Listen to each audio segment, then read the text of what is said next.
Hey guys, how's it going? I hope you are doing good. So I'm here today to play the part 2 of the finest jewel under the pristine blue, I think is the correct name. But basically part 2, we left off at a very bad spot. I'm hoping we're gonna get some answers today. I don't know if this is like the end part or if there's gonna be like a part 3, I don't know, but we're only on 2.5 and we've still got like quite a few other bits to go. We'll find out, but I'm excited to see what's going to happen next. And yeah, let's just delve straight in. Okay. After the shackling prison break on the Scar-Stiff Haven streets. Seriously? When is this war dance going to start?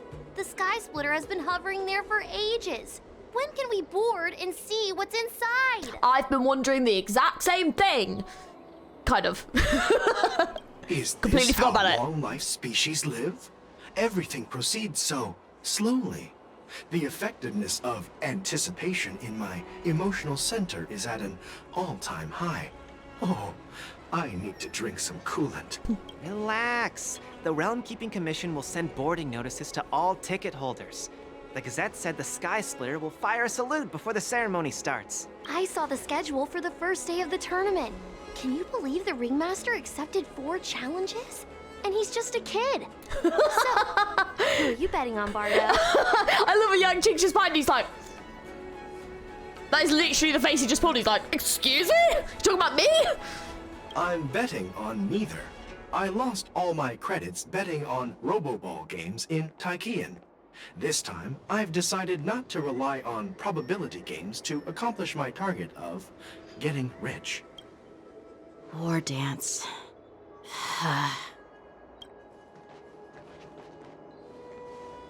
There you are. Here I I am. heard you and Mr. Dan Heng went to meet the judges, and then a riot broke out in the shackling prison. I was so worried about you. Thank goodness you both made it out safe. I know, thank goodness. I don't know what I would have done. It was very stressful, but we're all good. Oh, discuss what happened. There was a revolt in the shackling prison. Fortunately, we were protected by the guards until the Cloud Knights arrived to rescue us. What happened on your end? I was planning to take Miss March and Yoon Lee to Stargazer Navalia to see the Sky Splitter up close, but we stumbled upon a group of suspicious Foxians carrying official identities. They were acting strange, so out of curiosity, we decided to follow them. It turns out they were actually Borisin disguised as Foxians. It seems they infiltrated Stargazer Navalia in order to prepare for Hulei's escape. And I wonder who provided them with those disguises. And how many more Borisin have taken advantage of the war dance to infiltrate the ship? I clicked ever so slightly too fast there, sorry. It seems they infiltrated Stargazer Navalia in order to prepare for Hulei's escape. And we foiled their plans by pure chance. That is what he said, sorry, my bad. The tourists over there are talking about you. Yeah, I heard them too. But I'm afraid I'll have to disappoint them. I've already reported to General Jing Yuan that I'll give up my role as the Ringmaster. What, you aren't going to defend the ring? The security of the Luofu is more important to me than anything else. I need to fulfill my duties as a Cloud Knight Lieutenant before taking on the honor of being a Ringmaster. Well, let's get this finished up quick then. Those tourists just want to see some good sword fights. Anyone can participate in this kind of tournament. Doesn't have to be me. The real challenge lies beyond the ring on the Sky Splitter. If we don't capture the fugitives soon, Hulei will wreak havoc. Obviously, there's someone behind the scenes orchestrating this prison break, intending to spread chaos. If we fail to thwart their evil plan, what honor will be left for us to uphold? Well said. Oh, You may be tiny in stature, but your ambition matches that of the Yao Qing's warriors. oh, there she is. Hello. Hey, this has nothing to do with my height. Yeah, short king. I am also short, so I can relate. What brings you here, General? Yes, I suggested to Yanqing that we find a place to have a decent meal. A hunter must be well fed before the hunt. You still have a good appetite, even in the face of disaster. You truly are the Merlin's Claw. Please finish the food quickly so we can get to work, General Feixiao. Well, That's not up to me. Dig in. I called you here so you could enjoy the food. Oh, I'll dig in. Yum. Hungry. Me? This isn't the time for a leisurely meal, and this is way too much for me. Oh, got those bao buns. Ooh. I love a good bao bun. Oh, I would be, or like dumpling, I'd be nomming them up right now. Oh. You'd give me time to enjoy a meal, but not yourself? Ever since you encountered those Borisin spies, you've been so busy that you've hardly eaten anything. You can't defeat Hule on an empty stomach. Good point. Take your time. Enjoy the meal and calm yourself. Hule's whereabouts are still unknown, and they've even taken Mr. Jiao Cho hostage. The longer we wait, the more complicated the situation becomes. It's fine. He's actually fine. He's just in my team. Don't worry. He's good. Jiao Cho always said I'm the most impatient person among the Cloud Knights, and I can't argue with that. So, there's no reason for you to be more anxious than me. I've fought against Borisin abominations for years, and I know their ferocity and cunning well. The Borisin were clearly well prepared for this prison break, Yeah. and now they are staying in the shadows. They have no reason to rush out into the open. When facing cunning and ferocious prey, the hunter must be more patient, biding their time to seize the golden chance for a decisive blow. Once Hule loses his patience and reveals himself, that's when we'll strike. But when will that time come? Like I said, it's only one meal away. After the shackling prison break in the seat of divine foresight. General Hua Yan, the Skyfaring Commission has finished its preparations. Do you have any other instructions? Representing the consensus between the Merlin's Claw and the Divine Foresight, I'll step in as the temporary commanding officer of the seat of Divine Foresight and oversee the 6 Commission's affairs on the Luofu. What is the situation at the shackling prison? Hule made a quick escape and even sealed the gates of the prison. As of now, the Cloud Knights have re-established contact with the staff inside.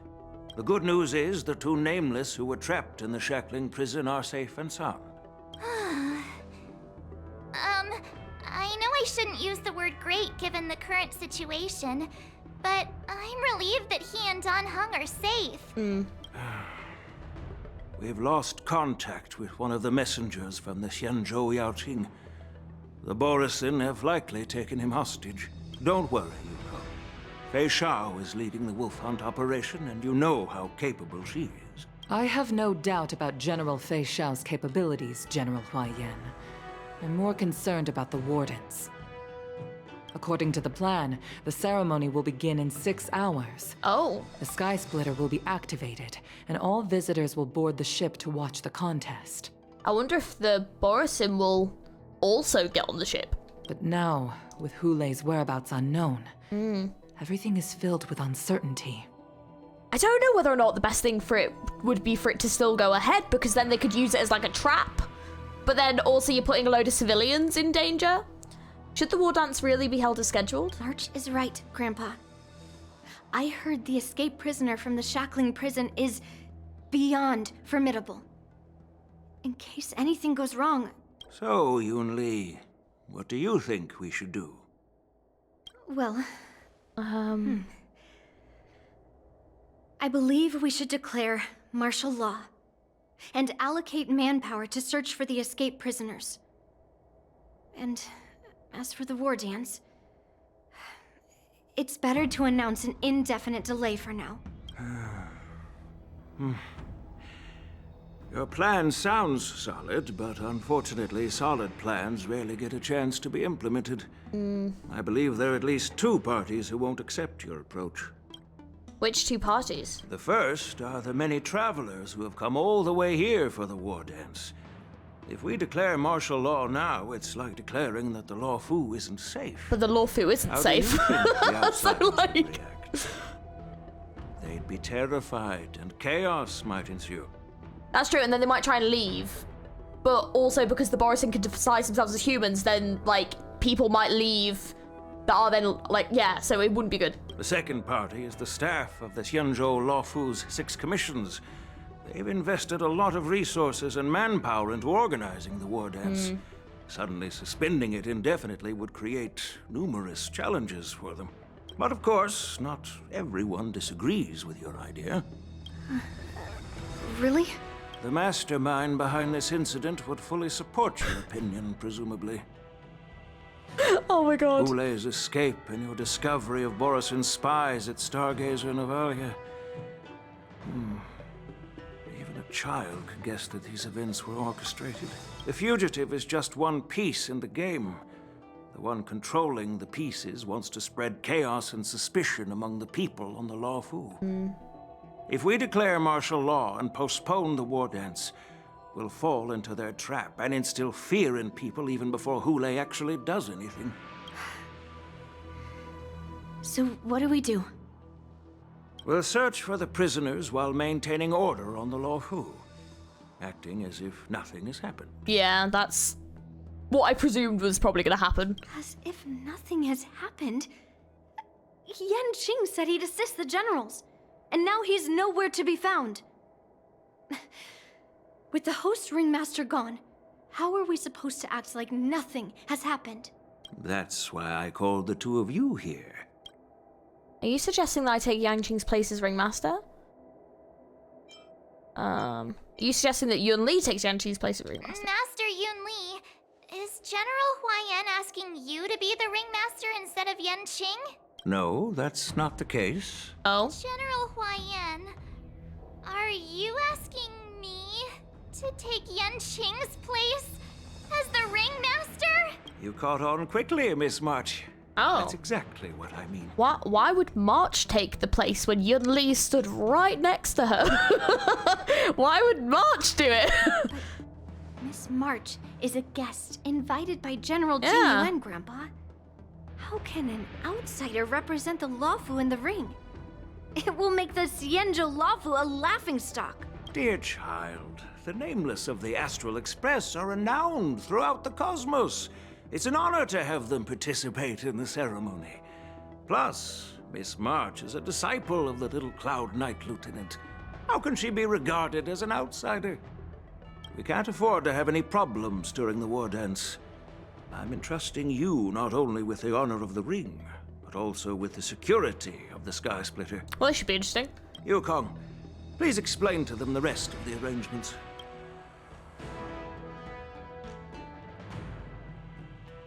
Ooh, Lingsha's Pov. Ooh. Everyone's really split down, haven't they? You sometimes forget like how many characters can be like involved in a story until you have moments like this and then you're like, bloody hell. There's so many of them. 3 dual hours before the war dance convenes in the shackling. Here he is. I am sorry for our improper management, and I truly appreciate your assistance, General. There is no need to apologize. We Cloud Knights fight on the battlefield while you judges punish the criminals. We are two sides of the same Xianzhou Luofu, and it is my honor to serve the Ten Lords' commission. I've grasped the situation of the prison break. Now tell me more about the current state of the shackling prison. Borisin infiltrated the prison in disguise and released the prisoners, spreading chaos. Among the judges on duty in the 4 divisions, Judge Xueyi from the detention division was killed and is temporarily unavailable. So, I'm taking over her duties and commanding Arumaton spectral envoys and spiritfarers to quickly restore order in the affected areas. I, and the 2 behind me, will go deeper into the prison to investigate. But, General, the situation inside is still chaotic and perilous. Your presence would be... It's common for Cloud Knight generals to face danger directly. Hule has escaped, and the Yao Qing envoy is being held hostage by the Borisin. His fate is unknown. This is a grave matter. He better not be fucking dead, by the way. I'm gonna be so pissed if they kill him off, because like, I've been playing as him. I really like him now. He's like so fun to play, and he's so sweet, and I'm just like, please. Don't have killed him off, please. Not only did the Merlin's Claw offer no reproach, She decided to go after Hule herself to prevent further calamity. I believe the Law Fu owes her something in return for her fervent determination. How did the infiltrators learn about the location where Hule was held? And how did they time their plan just before the Yaoqing messengers were ready to escort him? It is all very timely and suspicious. Finding the answer to these questions shouldn't be too difficult.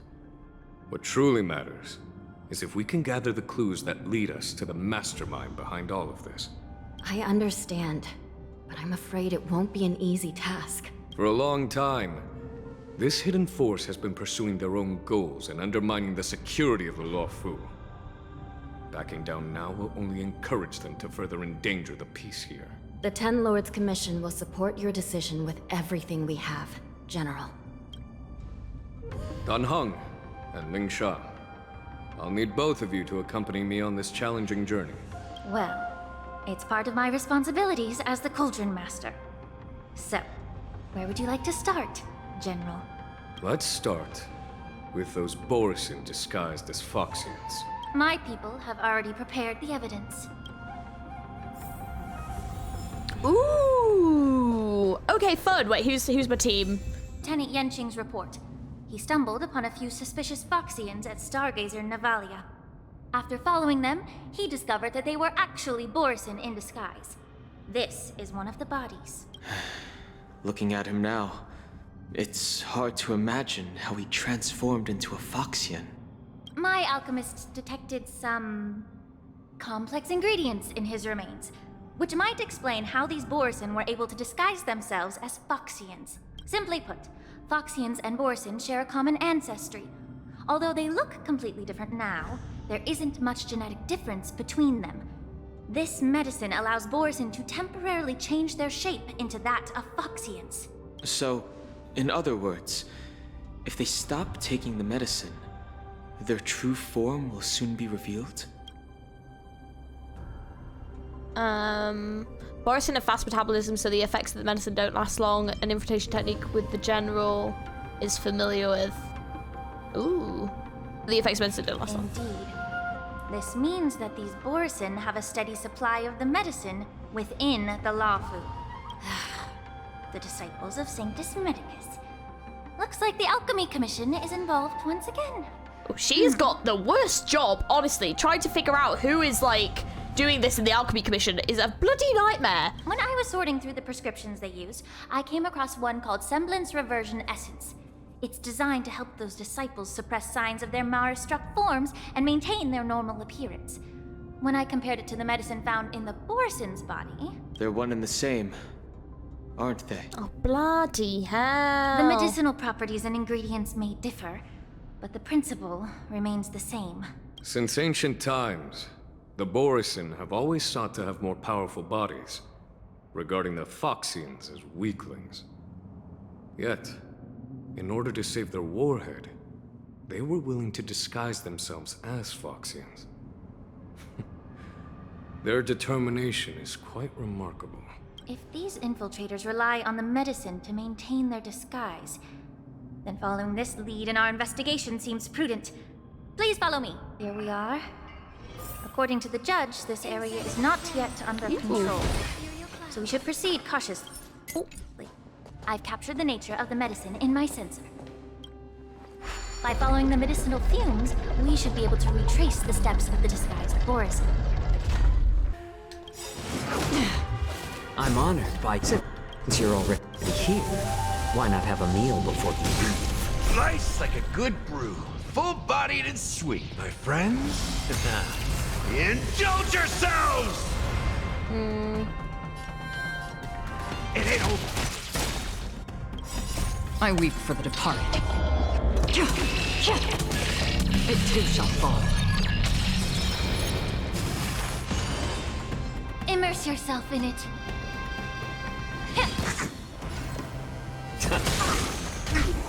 That's half the work. Destined for oblivion.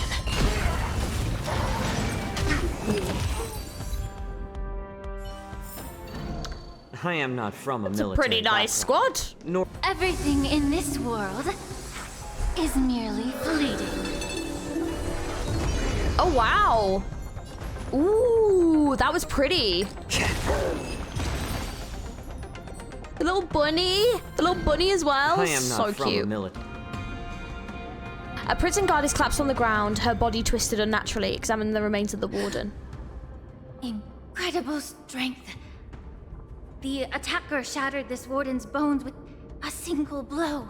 Bloody hell. Such brute strength is not something an ordinary Borisin possesses. This is likely the work of Hule. If I may be so bold to ask, is this Borisin truly that formidable? Yes. I have lived a bit longer and engaged in a few more battles than you, Miss Lingshaw. To the Alliance, Borisin have always been the most formidable adversaries. And Hule is a monster feared even among his own kind. With his strength, Hule united numerous Borisin packs, forming a grand army of abominations of abundance. They constantly pushed the Alliance's armies into perilous positions. Over 7 centuries ago, I followed my mentor on a campaign against the abominations. And I personally witnessed the devastation on the battlefield after Hule appeared. Even with medicinal pellets that suppressed the fear caused by his lupitoxin, countless Cloud Knights succumbed to panic in the face of his murderous aura. They couldn't even raise a hand in resistance.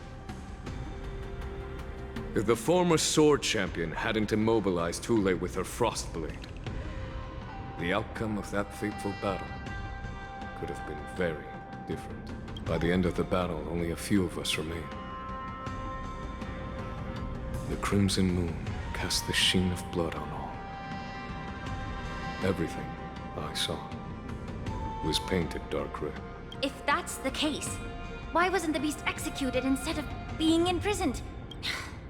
On the Xianzhou, the judges cast those unforgivable and nearly immortal abominations of abundance into the eternal flames of the stars, reducing them to ashes. Their so-called immortality is just a facade. I mean, nothing can truly defy death, can it? I just don't understand why the Luofu kept this tumor for so long, leading to the terrible situation we're facing now. But I guess I understand. The people of the Luofu are known for their kindness. Even when faced with the malignant tumor within the Alchemy Commission, they couldn't bring themselves to cut it out. Instead, they exiled the healer, who tried to solve the problem, to the Xianzhou. I have a feeling this is maybe a little bit personal, but considering she just brought up that story about her master. Yeah.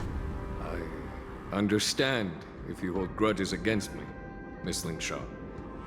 I take the blame for the resurgence of the disciples of Sanctus Medicus. As for why Hule was only in prison, I can shed some light on that too. I'm just a healer. I'm not familiar with the past. I'd appreciate it if you could enlighten me, General. All right. Let me tell you more about it as we go.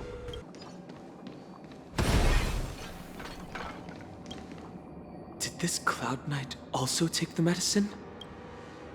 Lingsha peels open the Cloud Knight's armor and stretches out her hands to search for a moment. No. This is a Borisin in disguise. A guard killed him before he could return to his original form. All these Borisin are dressed in official attire. Besides the Cloud Knight, there were also 2 Borisin disguised as members of the Skyfaring Commission and the Artisanship Commission. It's not good. Whoever is providing them with official identities must hold the position of power. Let's search elsewhere. A prisoner on the ground. The joy of regaining freedom and sudden shock. These 2 expressions are frozen on his pale face at the moment of death. Someone bit open his arteries and drained almost all of his blood while he was still alive. Oh, Jesus! Such a cruel and ruthless act. Oh, I'm bloody Dracula in here. Flippin' heck. I mean, or, you know, wolves, I guess. Despite being a long-lived species, Borisin are actually more like predatory beasts that must feed on raw blood and flesh.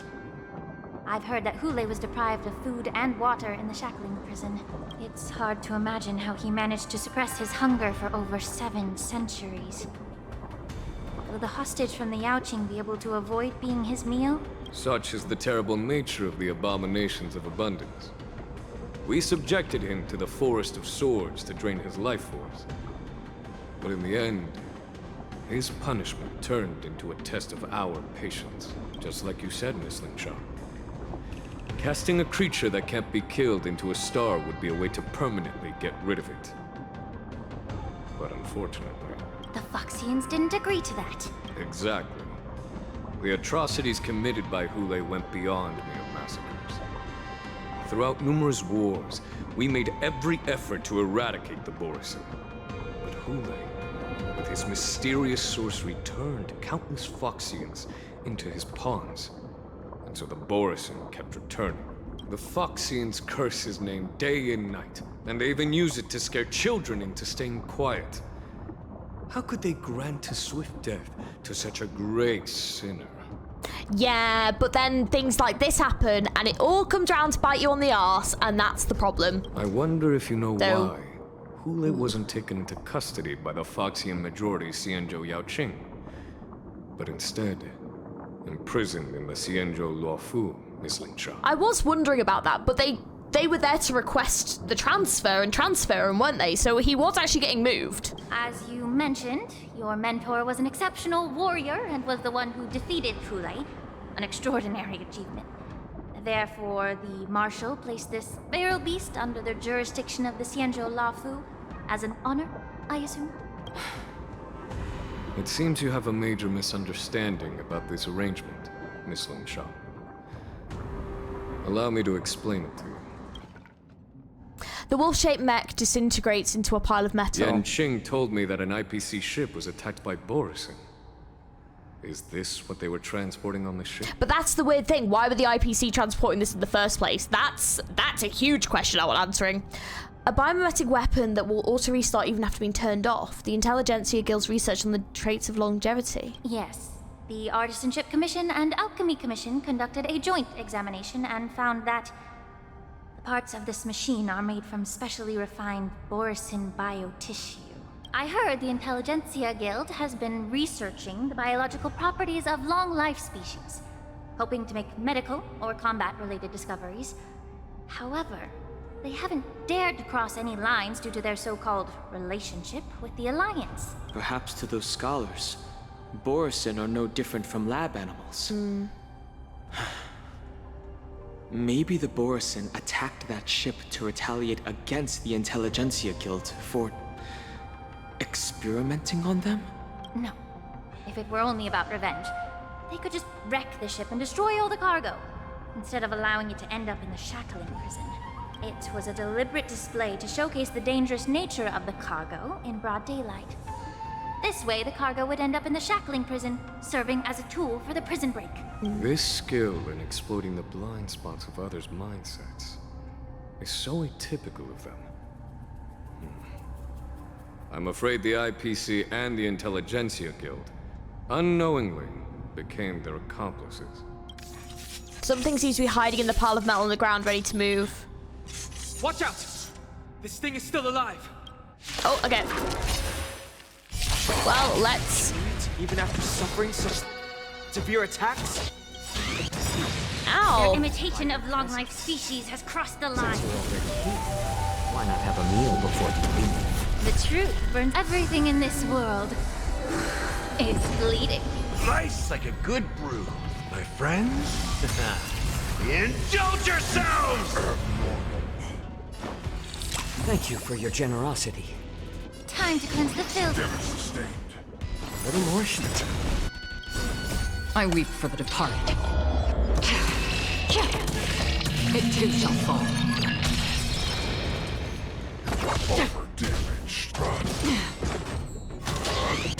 My back. If it can still move, it means it wasn't damaged enough. Let's make sure it never moves again. It's better to step up, let's see.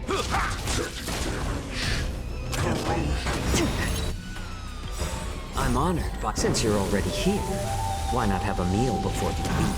Free will, or was it fate? Destined for oblivion.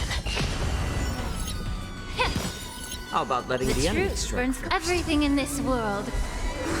is bleeding. More season.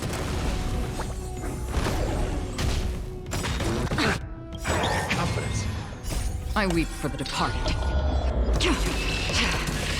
It too shall fall.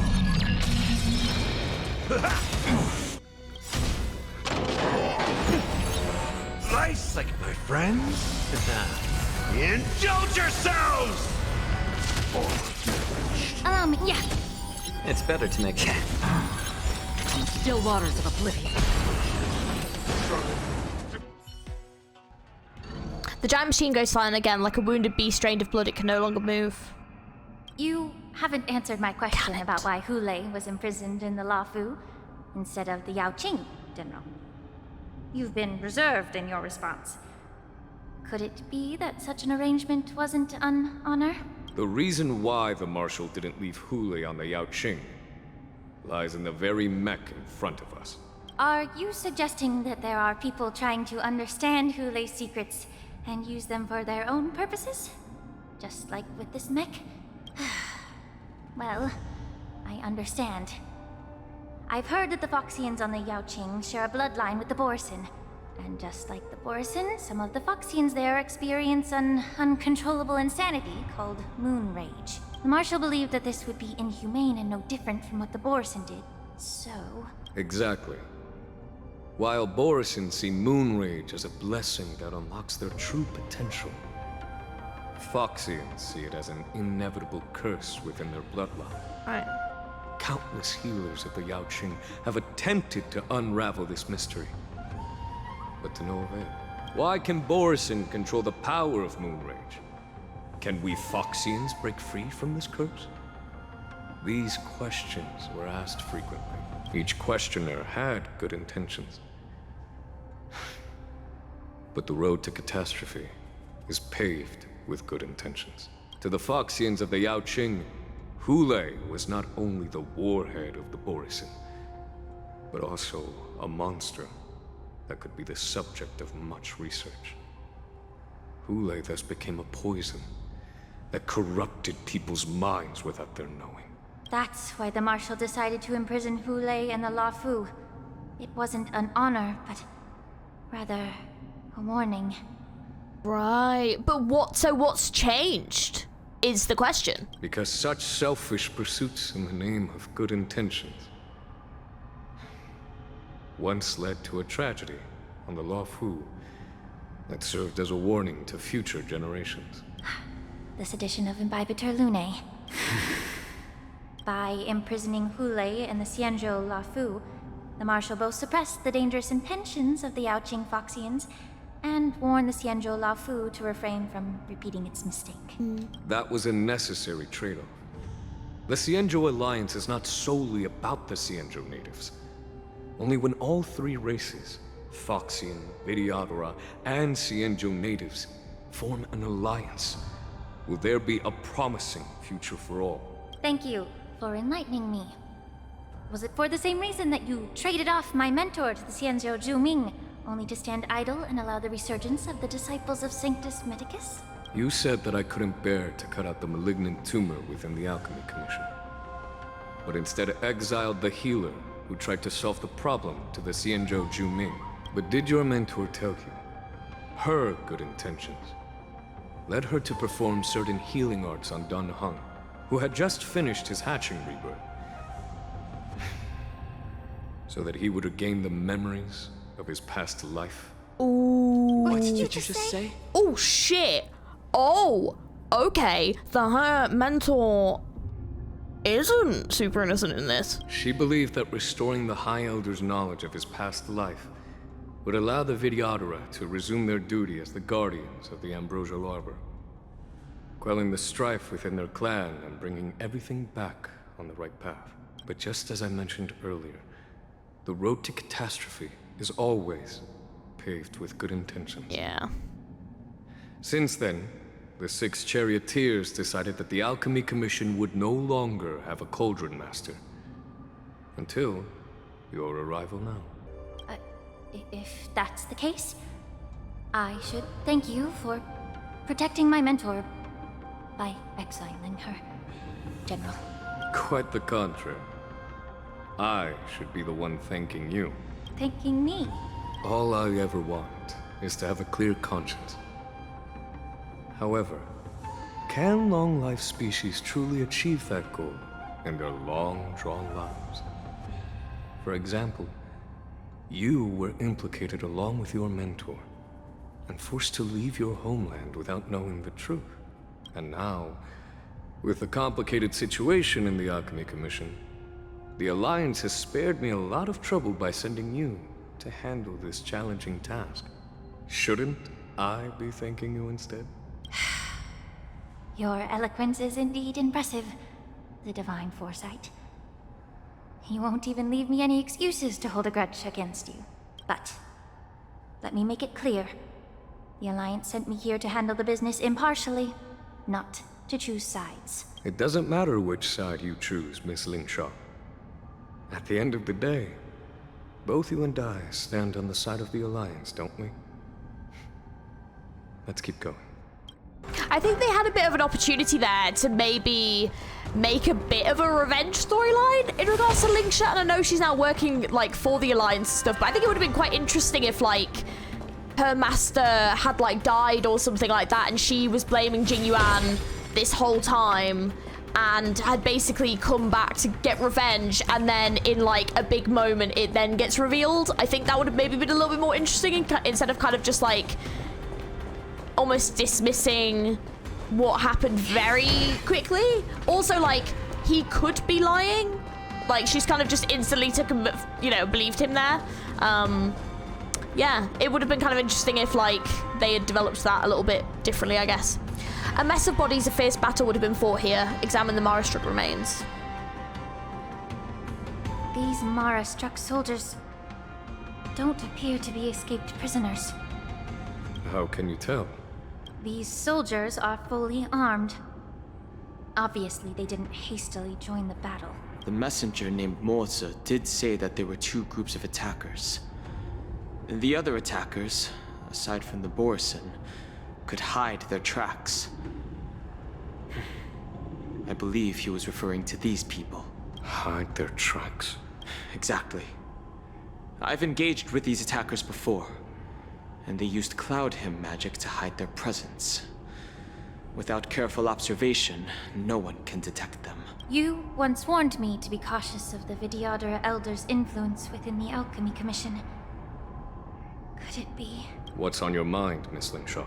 Well, it seems that someone provided the attackers with a map of the shackling prison.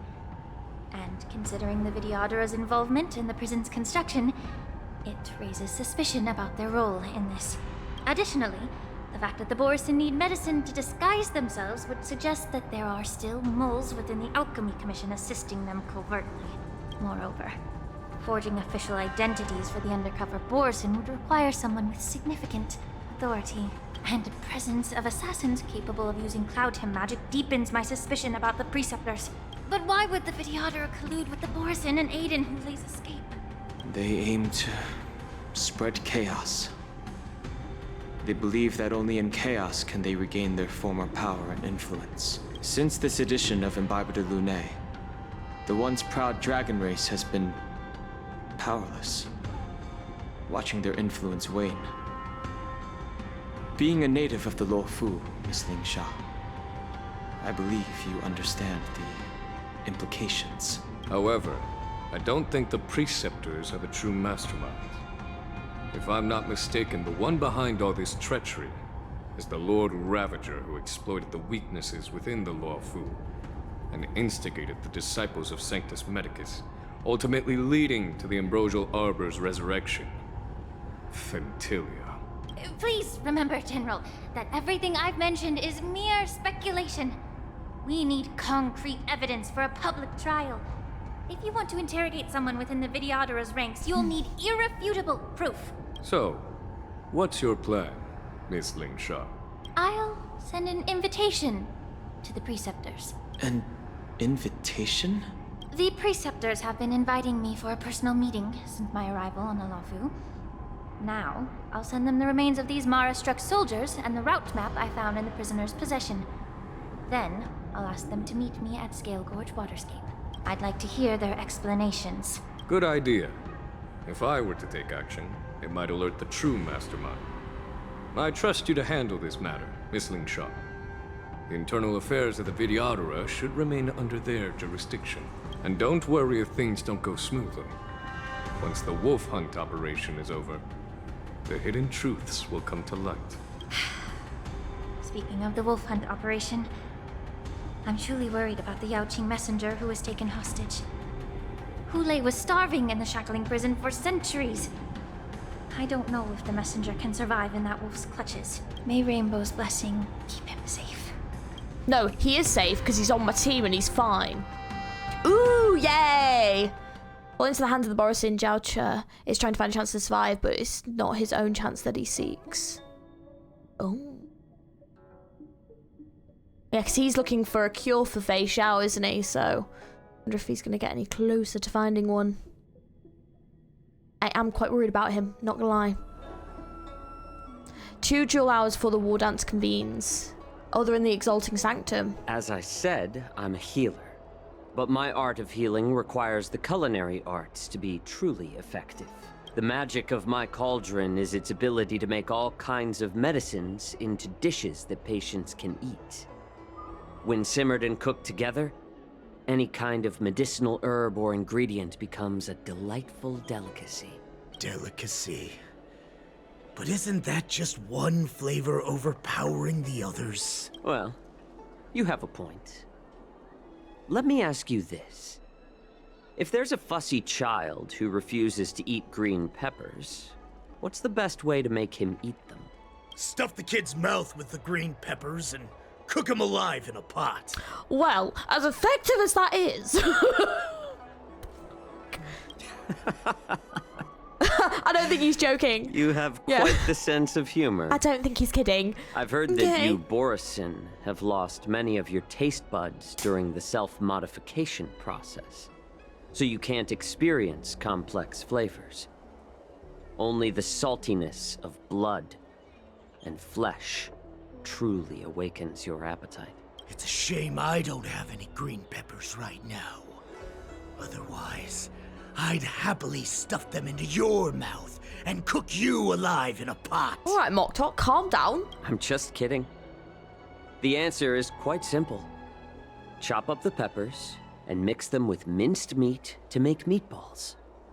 This way, the flavor of the meat overpowers the taste of the peppers. And even a fussy child can enjoy them. Can I just boil your tongue in this hot pot? I know you're trying to buy time until someone comes to your rescue. You said that Jin Liu recently returned to the Luofu, right? Well, she did come back.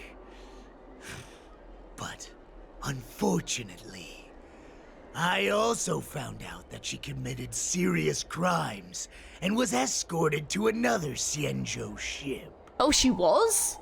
Do you really think you can delay our departure by provoking Lord Hulei's desire for revenge with your clever little tongue? You see Borisin as savages who know nothing about the Xianzhou. But in fact, we know all about your tracking tricks. Like the jade abacus you're carrying, and the side cranes in the sky. The more hope you hold in your heart, the greater your pain will be when death comes. I wonder if you can maintain your composure when I tear your throat open. His composure is only a temporary effect of the medicine. And it will wear off soon, right? Lord Hulei! Oh, you pathetic Foxians. For thousands of years, we were the ones who allowed you to live, and who granted you civilization. But in the end, you chose to betray us for the freedom promised by the Xianzhou people. But it's all right. As long as you catch the scent of your masters, you obediently return to us. No matter how far you run away. Ooh. Ooh, okay. Refuting by pointing out that they are the runaways, or sow discord between Moktok and Hule. Oh, totally the discord. Hule. Have you ever wondered why it took them 7 centuries to come to your rescue? The Borison's era has long passed. Did they ever tell you these harsh facts before giving you hope for returning home? Lord Hule, now they're being crushed by the Merlin's claw of the Yaoqing, by a Foxian. They're hiding in remote corners of the cosmos, trembling with fear like a wounded beast on its last legs, reaching out desperately for any fake hope of salvation, which in this case is you. The Merlin's claw of the Yaoqing. A Foxian? Very interesting. Tell me, Moktok, is he speaking the truth? He isn't lying. That lowly beast was a war slave who ran away from our pack. Cannon fodder, a thief. She stole our power and used her knowledge about us to fight us, using every dirty trick in the book. And she bested you, Moktok. Fairness is but a pathetic excuse for the dead and defeated. Since our great pack has fallen apart, who told you that I was alive? And who sent you here? Good question. In our darkest hours, it was a prophet of the Master of Immortality, named Mangus, who showed us the way. Her guidance brought us hope. This prophet, But that's Mangus, Fantilia, isn't it? what does she want? The prophet made this proclamation. The Borison have been divided for too long, and only your return can unite all the packs, restoring us to our former glory. That's when we learned that you were still alive. It must have been a manifestation of the Master of Immortality. And the prophet told us that the Foxian general of the Yaoqing would take you to her ship during the Lafu's war dance. And that it would be our best chance to infiltrate and free you from your prison. And just as she said, we did it. But what does she want? Refuting by pointing out their plan has not succeeded yet, so discord by pointing out Mangus's ulterior motives. That so-called prophet lied to all of you. She just sent you here to die. But her prophecy has come true.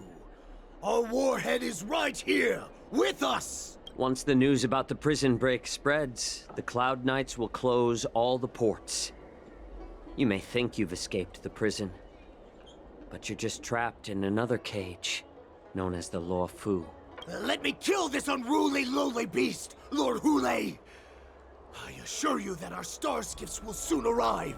Right now, everyone in the Lafu is distracted by the stupid war dance. So this will be the perfect chance to escape. Once you've returned to your territory, the revenge against the Xianzhou ships will be within reach. Perfect chance to return to my weak and shattered pack at the mercy of a ridiculous false prophet and become a mere puppet in her clutches. Her plan is full of flaws. The only paths she has prepared for you are escape and death. Listen up. A wolf never allows itself to become prey. From now on, you'll follow my orders. Since you are so confident that the Cloud Knights will close the ports, Jiaoqiu, I'm now giving you a chance to go and see it for yourself. Go to the ports, come back, and tell me what you saw. Wait, what did you just say? But my lord! Would an alpha wolf ever listen to a cub, Moktok? No, I've never heard anything like that. I wasn't trying to defy your will. I will always unquestioningly follow your orders. What game are you playing? Just a little pre-hunt entertainment. Don't you want to run away? You will come back. Because Foxians like you always obediently return to their masters, no matter how far they run away. Oh. Ooh, it says, follow Huli's suggestion and head to the dock area, search for help and send news to the outside. Ooh. Okay, see ya.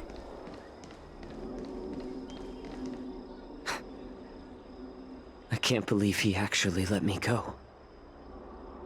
What game is he playing?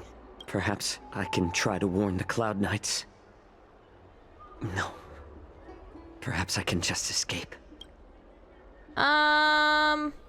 Ooh, that's a really tough one. But, look around. A Foxian with a cold expression gazes at JIAOQUI. There is a sharp pressure to the gaze, carrying as if a warning with the healer that says, every clever little thought you might bear might lead to severe consequences you will come to regret. Just as I suspected. He's testing me. The Cloud Knights must have been aware of the situation inside the shackling prison for some time. Will General Feixiao personally lead a squad to capture Hule? For now, I'll do as he asked. Yeah, because, like, if you look, there's, like, Foxians planted all over the gaff.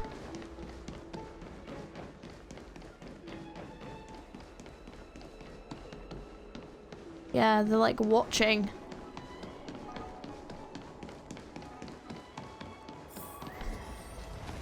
Nothing seems out of ordinary at the heart, but you're filled with anxiety. Yeah, he's, like, probably... Like, he'll have people watching us. Stop asking. I'm off duty now. Go bother someone else. You sniff a familiar scent on the Foxian pilot. What if the warhead wants to leave? You're not one of us, but I smell a familiar scent on you. The warhead sent me here to check on the situation. Have the Cloud Knights closed the ports? No, not at all. Instead, the Skyfaring Commission is clearing routes to prioritize star skiffs heading to the Sky Splitter. This will make our ships more noticeable when we try to escape. The ports haven't been closed? What is going on? Well, they're trying to act like everything's normal. Stalling won't help. It's time to confront Hule and see what tricks he's up to. You're back, JIAOQUI. You were closely watching me, weren't you? And if I sought help from anyone, your people would kill them. Was that your plan, Hule? Probably a good job I didn't speak to anyone then. I was like thinking, I was like, oh, this is very sus. Like maybe all these people that I can speak to are like, you know, Borison in disguise, but actually he might have just killed them. Damn, imagine like if you went back through and they were all like gone. Shit. Oh, exactly as you said. So, have the Cloud Knights closed the ports? No. They don't want to publicize my escape. I understand. It's no surprise, for fear is more deadly than claws and fangs. Especially during a festive time like the war dance. What lurks here is not a group of fugitives, but rather a pack of wolves amidst the flock. My cubs are hungry, ready to feast on flesh and blood, reveling in your fear. Your calm facade will soon crumble. I can tear through it and expose your pathetic bones any time. There's no escape from me, JIAOQUI. Of course, you can try your luck and believe that your wits will save you. But remember, you're not the only hostage in this city. If you try anything funny, innocent people will die because of you. Now, let's talk about the Foxian general you serve.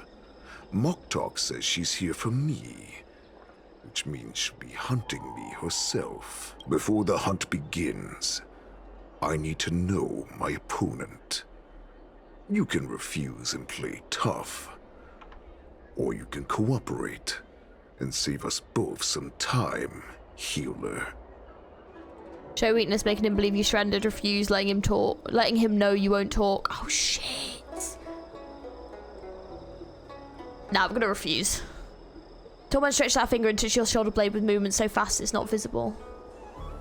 As if a dagger has cut away a piece of flesh, the pain pierces down to the bone, you can barely stand. Good. At least you didn't try to draw attention with a scream. That way no one will die in vain. But remember, the next time you refuse me, I'll crush your healing hands, then your knees, then your spine.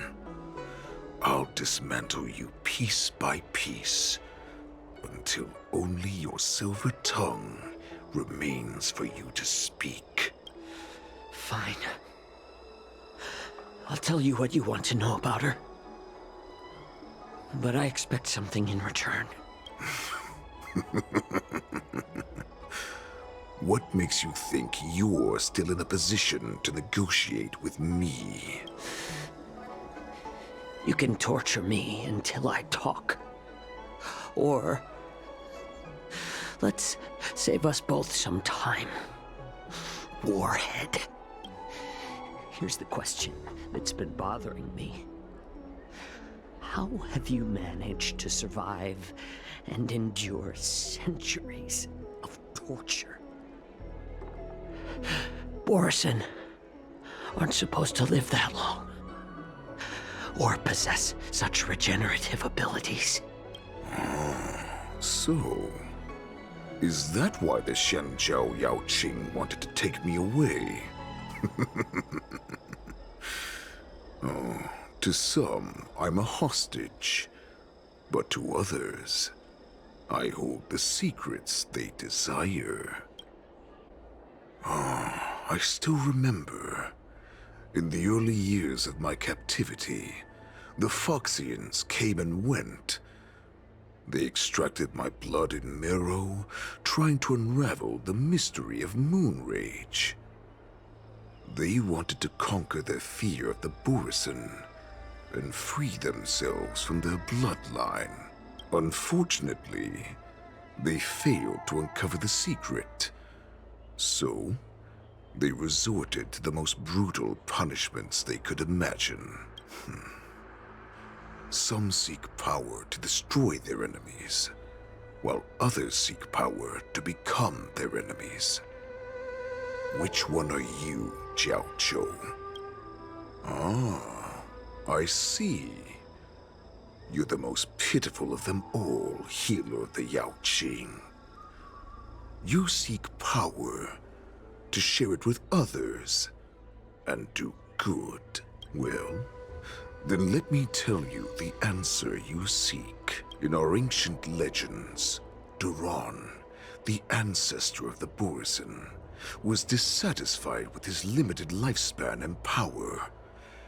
He yearned to dominate the skies and become the master of all the stars. To achieve his goal, he sacrificed the lives of countless Borison and Feixians, pouring them into the spring bestowed by the Master of Immortality. Through a form of genetic sorcery, the water gave birth to a miracle.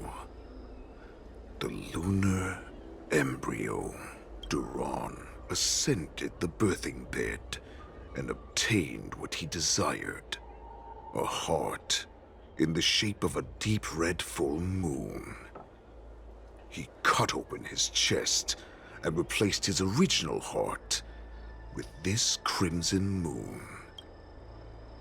How typical, just another Borison myth. Laugh all you want, but only I know the truth behind every word. This moon heart beats within the body of every generation of the Borison warhead. In the ritual that decides the new warhead, the successor cuts open the previous warhead's chest and consumes the divine heart, thus possessing it as their own. Okay, that's a pretty sick myth. I mean, it's like gruesome as hell, but like, it is pretty sick.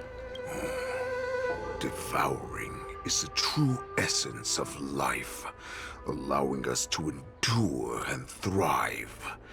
It gathers the life essence of all the prey we consume, making us stronger and stronger.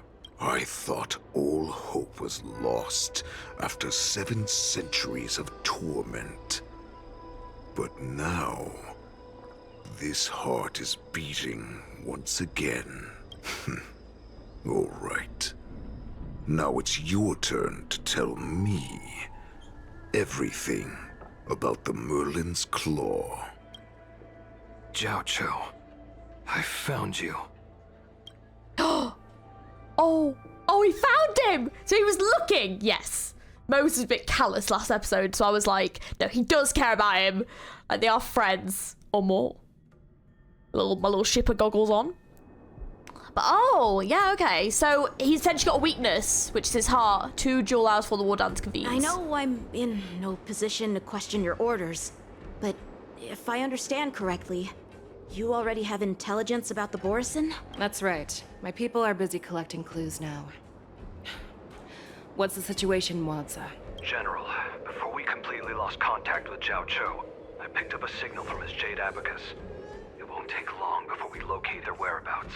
If that's the case, shouldn't we immediately go there and join forces to eliminate the Borison? Why are we returning to Stargazer Navalia? Looks like your general has only taught you swordplay, not the art of the hunt. There's an old saying among the Borison. In the forest, the hunter may easily become the hunted. While we may call ourselves the hunters now, chasing them blindly will only make us become the prey. How can Hule possibly hunt us down? But we have advantage in numbers, right? Are you joking, General? He's just a wolf who's been imprisoned for 7 centuries. Even with his accomplices, they're no match for us numerous Lawfu Cloud Knights. Ooh. How could he consider us his prey? Yeah, I wouldn't underestimate him, though. Because that's a bit foolish to do. Do not underestimate the bloody hell.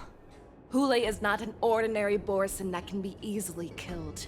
The advantage in numbers means nothing when we face that monster. But we might have found his weakness, which is his heart. So that's something to note. We might be able to destroy him, maybe. Or stop him at least from being immortal. A vicious beast who hasn't tasted blood if that's true. Flesh in 7 centuries is now lurking on the streets of the Lawfu right before the war dance. This is what makes the situation treacherous and unpredictable. To him, the lives of ordinary people are just meat, ready to be devoured at any moment. Exactly. That is why we must succeed in our first strike, or the situation will spiral out of control. You've heard of this military tactic, right? When you surround your enemy, leave one side open for them to escape. A skilled hunter must be well prepared, waiting for the prey at the most advantageous position. Where do the Borison want to go? Is Stargazer Navalia the most likely place for them to come to? So where do the Borison want to go? What would we do if we were the escapees from the shackling prison? While we can disguise ourselves and blend in with the crowd, we don't plan on staying here for long. In this case, what do we need most now? A star skiff to get us out of the Lawfu. The Borison we discovered at Stargazer Navalia were actually preparing a vessel for their escape. We predict their next move, and we take them down. Let's start from where you found those Borison and corner our prey. This is where we ran into the Borison last time. It looks the same as usual. Because I blocked all the relevant news to make it seem as if nothing had happened. Will the Borison notice something? Losing contact with their accomplices preparing the star skiff will surely put them on guard. However, the more well-prepared a plan is, the longer it takes to adjust when it's disrupted. If any Borison wants to stick to the original plan despite the risks, they'll surely come back to Stargazer Navalia to check the situation. Are you suggesting that there are Borison here at Stargazer Navalia right now? This is an automated area. So don't you think that there are a bit too many people here today? Oh shit. First, look at those 2 Skyfaring Commission staff members. They've been observing us in secret since we arrived here. They've been observing a secret. They just stood straight out in the open, just staring at us. Bit obvious, guys. Or, you know, otherwise, I'm just so amazing. One or the other. But a little bit obvious if they're actually trying to be, like, sneaky about it. Like, you're literally staring us right down in sight. There's a Cloud Knight soldier over there. Perhaps he's here for patrol. But each patrol team must consist of 2 members. Good point. And obviously, he is not following the rules. Naughty, naughty. Lastly, there's that craftsman wearing Artisanship Commission clothing. He's unusually focused on checking that device. If you have a target in mind, let's go investigate. Well, staring us down seems a little bit unusual. It's probably very likely to be one of those 2, I think. I think it'd be very unlikely to be these 2. Who are you? Don't you know that Stargazer Navalia is on lockdown now? Hey, chill out. They're just a few lost tourists. Stargazer Navalia is on lockdown now? But Weird. Stargazer Navalia is the shipbuilding port of the Cienjo Lafu. If the Skyfaring Commission called for a lockdown, there should be official documents proving it, right? Official documents? Of course there are. The Cloud Knights are aware that some people have infiltrated this port. That makes perfect sense. So you're now investigating the Borison? Yeah, we've received orders from the higher-ups, so we've blocked off this area to prevent any interference with our inspection. Thank you for your understanding. Okay. Bit sus? Bit sus? Maybe it's all of them. You there! Please refrain from wandering around Stargazer Navalia if you're not... Oh, it's you, Lieutenant Yenching. Is Stargazer Navalia on lockdown now? No, not at all.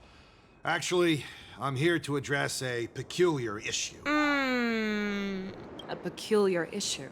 Okay, so that's not super consistent with what they're saying. Yeah, we've had some unscheduled star skiffs being constructed at this dock in Stargazer Navalia. Could there have been an error in the production planning for the assembly line? He might be genuine. This is just weird. I thought all the pending star skiffs from before the war dance had been scheduled already. I'm sorry, but I need to focus on my work right now. If you have any questions, we can discuss them later. I think he might be genuine. It actually might be the 2 that were staring at us. I'm now more suspicious of them 2. I think he might be genuine. Let's see what the soldier says. Lieutenant Yenching and General feixiao? You're aware of the Borison prison break, right? Yeah, I've received the news, and I'll be on the alert. Looks like you've been keeping an eye on the Sky Splitter. Have you noticed anything unusual? No, everything is normal on the ship. Nothing out of the ordinary. Question his location. This is not a location for a Cloud Knight on guard duty, is it? Well, this spot offers a great view. Are you here to keep an eye on the Sky Splitter? Yes. Ask about the spies. You've been observing the Sky Splitter for a while. Have you noticed anything? Honestly, just watching the ship from here isn't too thrilling.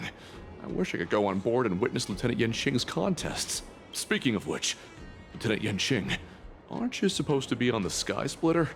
Is it all right for you to be here instead? Thank you for your concern, but I have more pressing matters to attend to.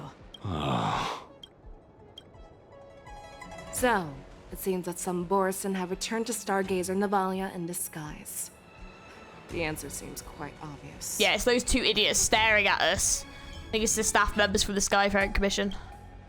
That's my suspicion as well. Yeah. Remember when I mentioned that the Cloud Knights blocked all relevant news to make it seem as if nothing happened? Stargazer Navalia is not under lockdown. So why are they just being so obvious about it? You'd think that they would try to be a bit unobvious, but apparently not. But on the contrary, those staff members use Stargazer Navalia is on lockdown as an excuse to persuade us to leave. This contradicts the Cloud Knights' plans. Yeah, I think I could probably implicate that. Fair enough. Their flimsy disguise has been exposed. Even if they try to hide, there's no way they can escape us. Let's get them then. Defeat! 3, 4. Imagine she just like absolutely obliterates them. Why are you still here? As I said, Stargazer Navalia is on lockdown now. No. I never issued such an order. Who are you? Perhaps you haven't met me on the battlefield, but I am certain you've heard my name. Mm-hmm. Now, I'm asking you a question, so answer me. Tell me, how many more of your comrades are here? Where were you planning to meet Hule? This woman, she's the general of the Yaoqing. What are you still waiting for? Attack her! Yeah, they really were a bit too obvious. They were so obvious, I didn't even think it was them because I thought it was too obvious. Since you're already here, why not have a meal before? I thought it would be too obvious if it was them, but never mind. It wasn't at all. There's no reasoning with you bunch anymore. Those with the loaded gun, those who dig their own grave. I weep for the departed. It too shall fall. I like adding fuel to the fire. More seasoning.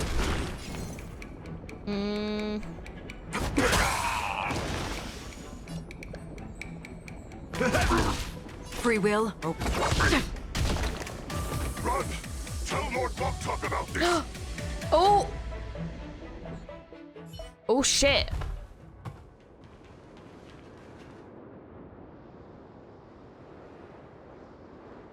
They kind of want him to go though, right? Why don't you kill me? Because I need answers. You were our war slave, so you should know us descendants of Duran. You want me to talk? Fine. Try whatever you want. But I assure you, you won't get anything from me. Only fangs and blood. If I were to do that, I wouldn't be any different from you. I am the arrow that pierces the wolf's heart. I grant you a swift death. That's exactly what I desire. Wolves that leave the pack are prepared for the fate of never returning home. But sadly, you didn't catch my partner. He will alert them. Before you close your eyes, you should know that I allowed him to escape. Because he will lead the Cloud Knights to Hule's hideout.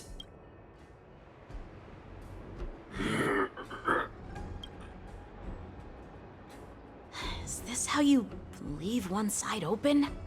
You let that Borison escape so you could track him? This is the most common hunting tactic used by Borison. I know the methods of these abominations all too well. They always leave an escape route for their prey, allowing them to flee in fear. Then they chase them like it's a game. Borison get great satisfaction from the last struggles of their victims. Have you witnessed these things firsthand? That guy called you a war slave. What exactly have you experienced? Well, just a hazy past that I can barely recollect. Long ago, I was one of them. Wait, you're a Borison? The word Borison was only used to refer to those wolf masters. Oh. I'm a Foxian who was born in one of the fallen territories. In their eyes, we're mere consumables. Cannon fodder used to slow down Xianzhou attacks on the battlefield. But you survived. And not only that, you became the general of the Yaoqing. If I get the chance, I'd love to hear stories of your past, General. Speaking of stories, you've reminded me that now is not the time for them. Waza, we've sent the warning from Stargazer Navalia. What's the situation on your end? I've found them. Zhao Cho is trying to stall Hule, and he signaled me to not reveal myself. Trust his judgment and keep watching. We'll be right there. I believe the warning we sent will stop Hule from attacking Stargazer Navalia. What will he do next? The hunt is not over yet. Stay safe, Zhao Cho.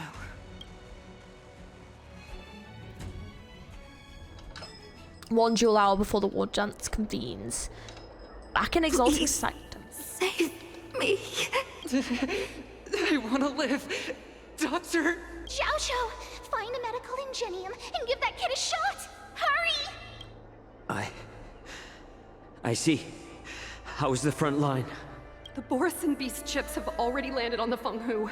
It won't be long before this place is overrun as well. What about General Yueyu? Any news from her? I'm her healer. I should stay by her side at a time like this. Oh, so is this the previous general? Okay. She asked me to tell you that she's not coming back. She must protect the Cloud Pier telescope. General asks you to save that kid. The girl fought desperately just to bring us all back here alive. I've never seen such a brutal fighting style. Her body, it's like she was split open. Just like... Her blood pressure is dropping. Do you hear me, Xiao? Loud and clear. Get me some tumble dust. We've got to start the operation right now. I will bring her back. Is that why you're so determined to learn my secrets? Do you hear me, Jiaoqiu? I do. Loud and clear. So she saved you all in that great battle on the Xiangzhou Fenghu 3 decades ago. But to your surprise, you discovered her Borison bloodline while she was at death's door. Moktok told me that she was a war slave who escaped from the Eclipse Pack. Oh, what a twist of fate. Turns out, she's from the same clan as I am. Now I understand. No wonder she displayed such astounding power, determination, and cruelty in battle. Turns out it's all because of her Borison bloodline. Mutt. Despicable mutt. And she used the gift of her bloodline to destroy the Borison. Moon Rage, a blessing for wolves, and a curse for foxes.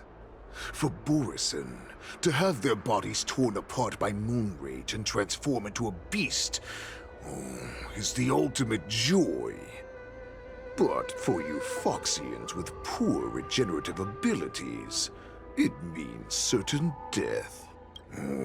With the burning fury in her heart, that Foxian general will eventually lose her sanity and indulge in endless bloodshed. The scars on her body will not be caused by enemy weapons, but by the immense power she can't withstand. One day, she will be torn apart and die as a monster, and in return for saving her life, you intend to give everything to solve this impossible puzzle. Hule, do you know the saddest thing about being a healer? All this time, I've devoted my life to bringing back those who sacrificed their lives to monsters like you. I exhausted myself, and my hands trembled. But I believed everything I did was meaningful. But once again, they rushed into battle. And then I heard of their deaths. They died under your claws, in your jaws, amidst the flames of crashing star skiffs, and under the Lux arrow of Rainbow. Like a useless idiot, I saved a fish named Life out of the cauldron called Death, only to watch it struggle, dive back into the boiling broth. So I asked myself, Why were they so eager to run toward their death after they had recovered from their wounds? Why wouldn't they value their hard-won life? All the doubts left me feeling lost. I can smell your desperation. All the way down to your bone marrow. Eventually, I realized that their deaths held value. They placed the weight of their sacrifice on the living, granting us strength. With a coin forged by their deaths, they exchanged something more in return. Everything I'm doing now, following you so closely, is just for one reason. Witnessing your death with my own 2 eyes. Even your death has value. It will pave the way for a peaceful war dance and a fully cured feixiao. The voice acting, bruh, so fucking good. Oh my god. Holy crap. Wow. Wow. You can feel the like anger at Hule, like that very calm, steady tone and that determination, but also like the pain in his voice because he's currently in pain. You can just hear it all. Wow. So good. The thoughts in your pathetic head are hardly surprising. Did you already know this? Yes, I did.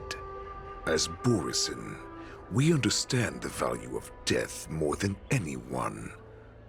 And as a healer who has witnessed so much death, you won't be swayed by fear. What a shame, what a shame. Your story actually sparked a trace of respect for you in my heart. Can you even feel respect with your corrupted heart?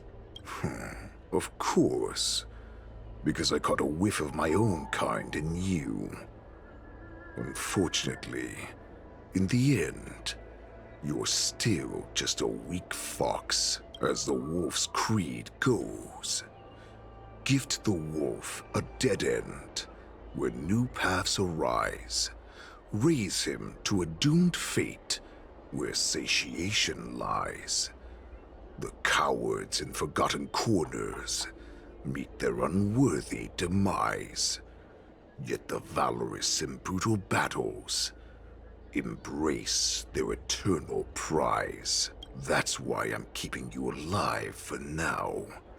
I want to show you how Borisin truly respect their enemies. We will consume your flesh and blood, nourishing our own. We will crush your hopes and dreams, clearing a path for our hunt. Your feeble souls will witness a new future. A future that belongs to me. My lord, we received a message. Our arrangement at Stargazer Navalia has been discovered. We must act quickly. When did he receive that message? I didn't even see anyone come in or go out or anything. That doesn't surprise me at all. Moktok, what's that noise? It's the Sky Splitter.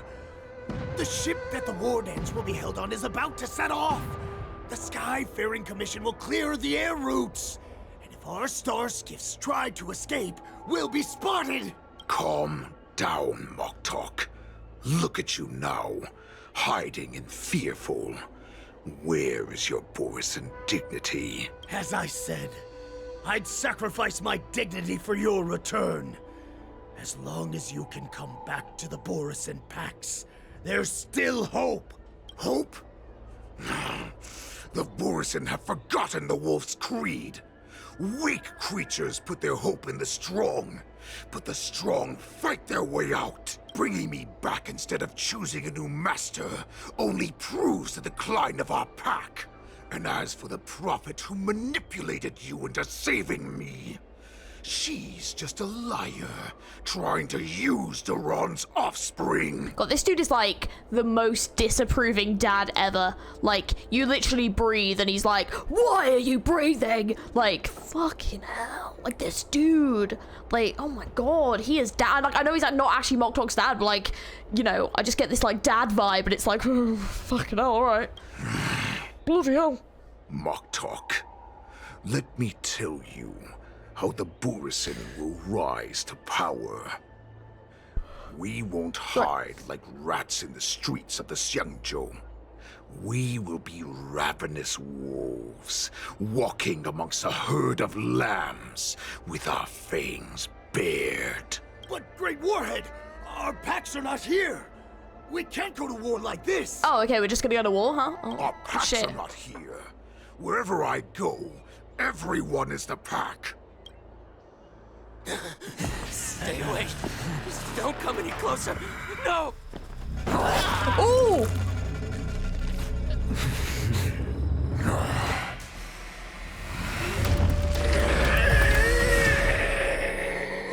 Oh.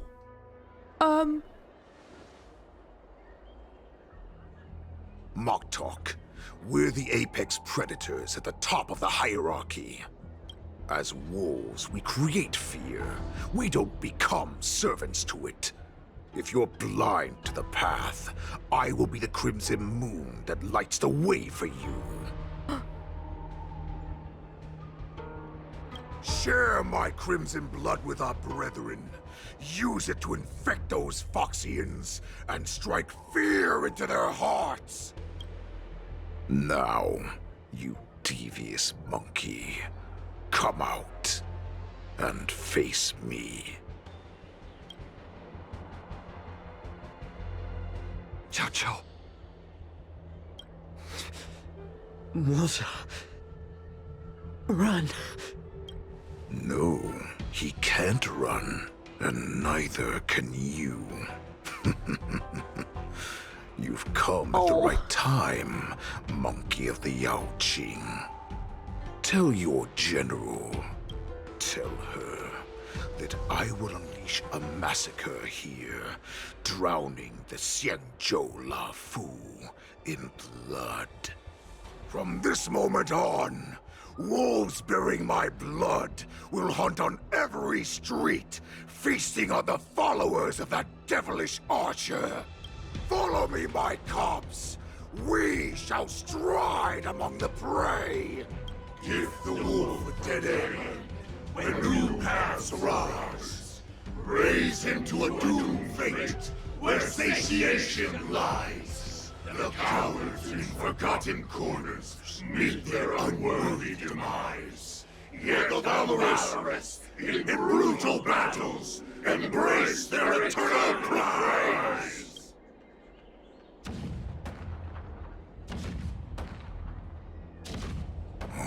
Do you hear that? The rumble of the cannons. It brings back all the memories of past battles within me. My return will bring back the wolf's creed. In my own way, I shall save our weakened pack and restore it to its former glory.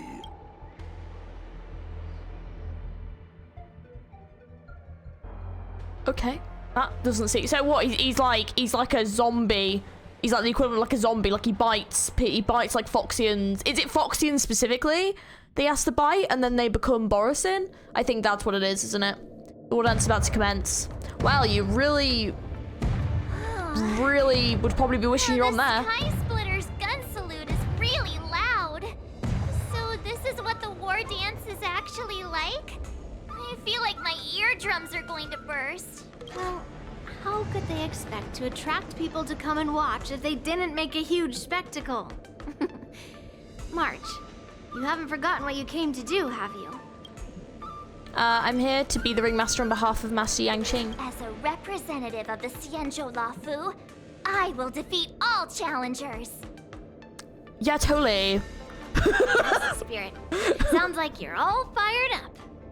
See what happens. If you could just keep your legs from shaking so much, it would be more convincing, March. As the saying goes, the disciple takes the toil of their master. Remember, you are here under the identity of a Luofu swordmaster, taking the place of your no-good master Yenqing as the ringmaster. But what am I supposed to do if my opponent for this round is super talented and just wipes the floor with me in seconds? I'm still a beginner in swordplay. I don't know where I got the confidence when I agreed to help General Huaiyan. Come on, there's no need to worry about that. If you are defeated, then your opponent shall have to answer to me. Although, if that happens, the honor and the glory of the Xianzhou Luofu shall all be taken by the Zhuming. Master Yun Li, please, I'm about to compete. Can you say something that will give me a little confidence? March, think about the great storms that you, nameless of the Express, have weathered along your many journeys. There's no doubt that you have faced far more terrifying enemies than your opponents here today, right? Don't you feel a lot more relaxed looking at it that way? Master Yun Li, I think I should drop out the contest. So much pressure. Oh, my stomach is really hurting. Maybe I should just drop out of the contest. You made a promise to my grandfather and now you want to run away? Get out there, now! Master Yun Li, I don't think I'm completely ready. March, there is no such thing as completely ready. I was informed of your arrival by Madame Yukong and came to greet you personally. The news that you will be the ringmaster in place of Lieutenant Yenqing has been made public, Miss March. Just now, as I passed the contestants' hall, I overheard them all discussing this news. The most common question I heard was, who is March 7th? If they ask you this, how will you introduce yourself? Do you have something prepared? March 7th, the young beauty of the Astral Express. March 7th, a young beauty from the Astral Express. All right. When people ask you, you might as well tell them this loud and clear. I see you are both quite relaxed. Impressive, given the imminent danger you face. Miss Yun Li's contestant information was registered for the war dance a long time ago. However, as a last-minute entry, the Skyfaring Commission has taken care of the necessary procedures for you, Miss March 7th. Please, follow this path. The contestant hall is just up ahead. Thank you, Miss Shikwe. Come, let's take a look around the contestant hall. So, this is the contestant hall. Oh, there are so many people. March, before the war dance begins, allow me to give you one more lesson. My grandfather always told me that a weapon mimics its master. That means that a person's weapon will reflect their habits and personality. You've seen me wield old metal before, haven't you? Tell me, what did you observe from that? The Master Yun Li is very strong. Master Yun Li's old metal is taller than a person. Being able to wield a weapon like that must mean that you have ridiculous strength, right? Observing the weapon that your opponent uses, assessing what kind of battle skills they excel at, and where their weaknesses lie, is the key to victory in battle. A shockingly heavy sword like mine, for example, is obviously not suited for a long, drawn-out battle. So, it would be best to find a way to drag the battle out. Why would you tell me your weakness? That's the only way to ensure that we have a fair fight, don't you think? I don't want to see you go and lose to someone else, after all.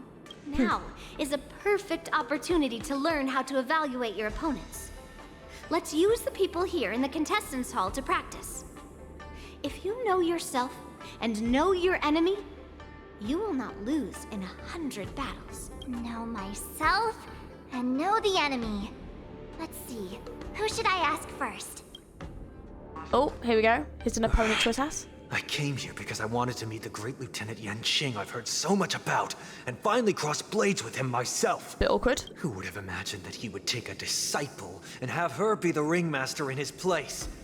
This is no more than running away from a fight, and is a great dishonor to the Yaoqui. This last-minute replacement, March 7th.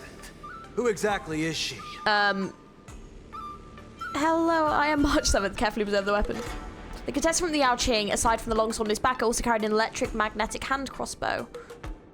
If I'd known I could use multiple weapons at once, I'd have brought my bow. Hello, miss. Are you here to take part in the Ringmaster's Challenge too? That's right. I'm the March 7th that everyone's been talking about. Including yourself, just now. Bit awkward. You're March 7th? I am. Don't worry. I'm a newbie swordmaster who's only been practicing the art of swordplay for half a month. Yeah, it's not gonna make him feel any better. March 7th.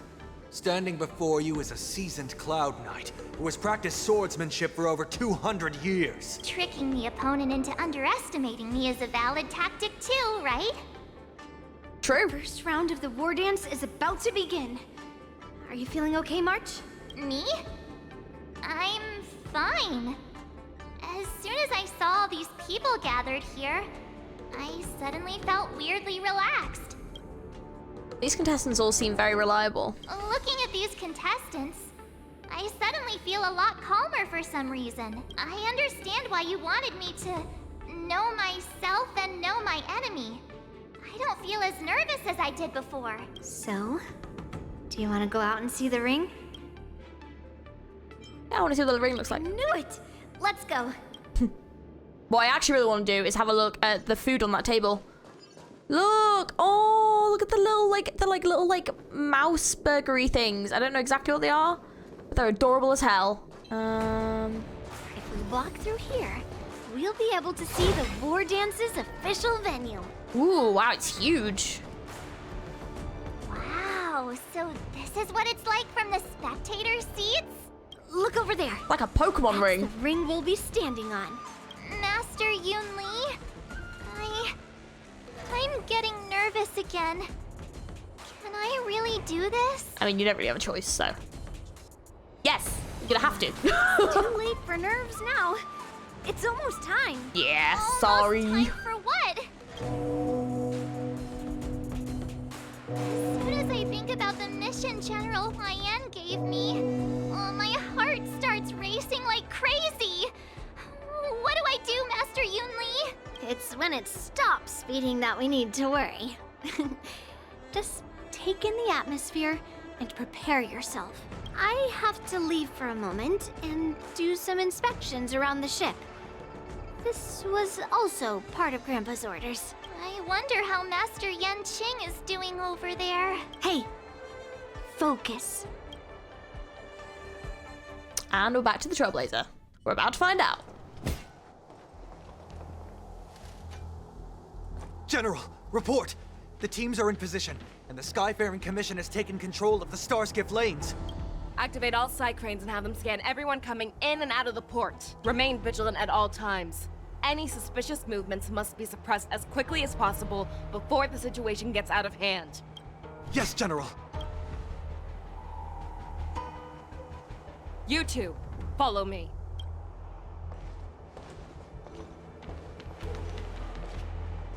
Morta's signal's nearby, but we lost contact just a moment ago. Did that mean... He will be fine. Cloud Knights, search for the target. Oh shit, he's there. Oh god, is he injured? I think he might be injured. All of you, get out of my way.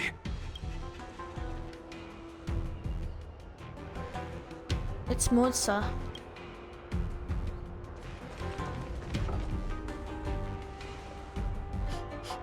Wait. Don't go any closer. General, I failed you. That mad dog left me here as... A declaration of war. That's right. I've been holding back the urge to slit his throat all this time. Well, Lord Hule ordered us to remain here, just to see if you, the great Merlin's Claw, mortal enemy of the Borisin, are able to join him in a little hunting game.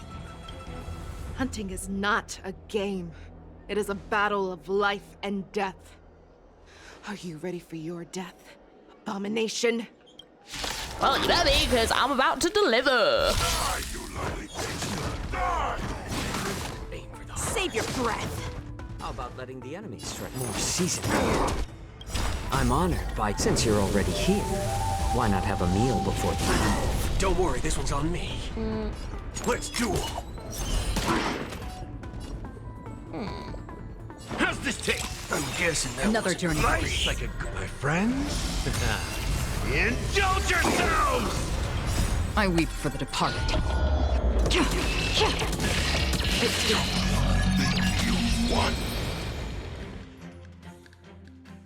Wowza, are you okay? I wasn't able to save Jiaoqiu. Hule was more cunning and powerful than I imagined. Tell me, how is he planning to declare this war against me? With a one-on-one duel? Or with a hostage exchange, maybe? Hule is planning on attacking the bustling streets of the Xianzhou Luofu. What did you just say? Impossible.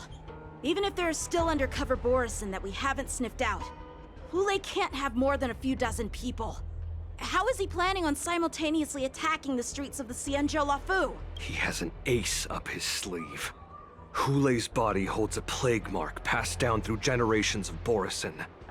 I've seen him convert a Foxian to a Borisin wolf trooper with my own eyes. This is Hule's declaration of war.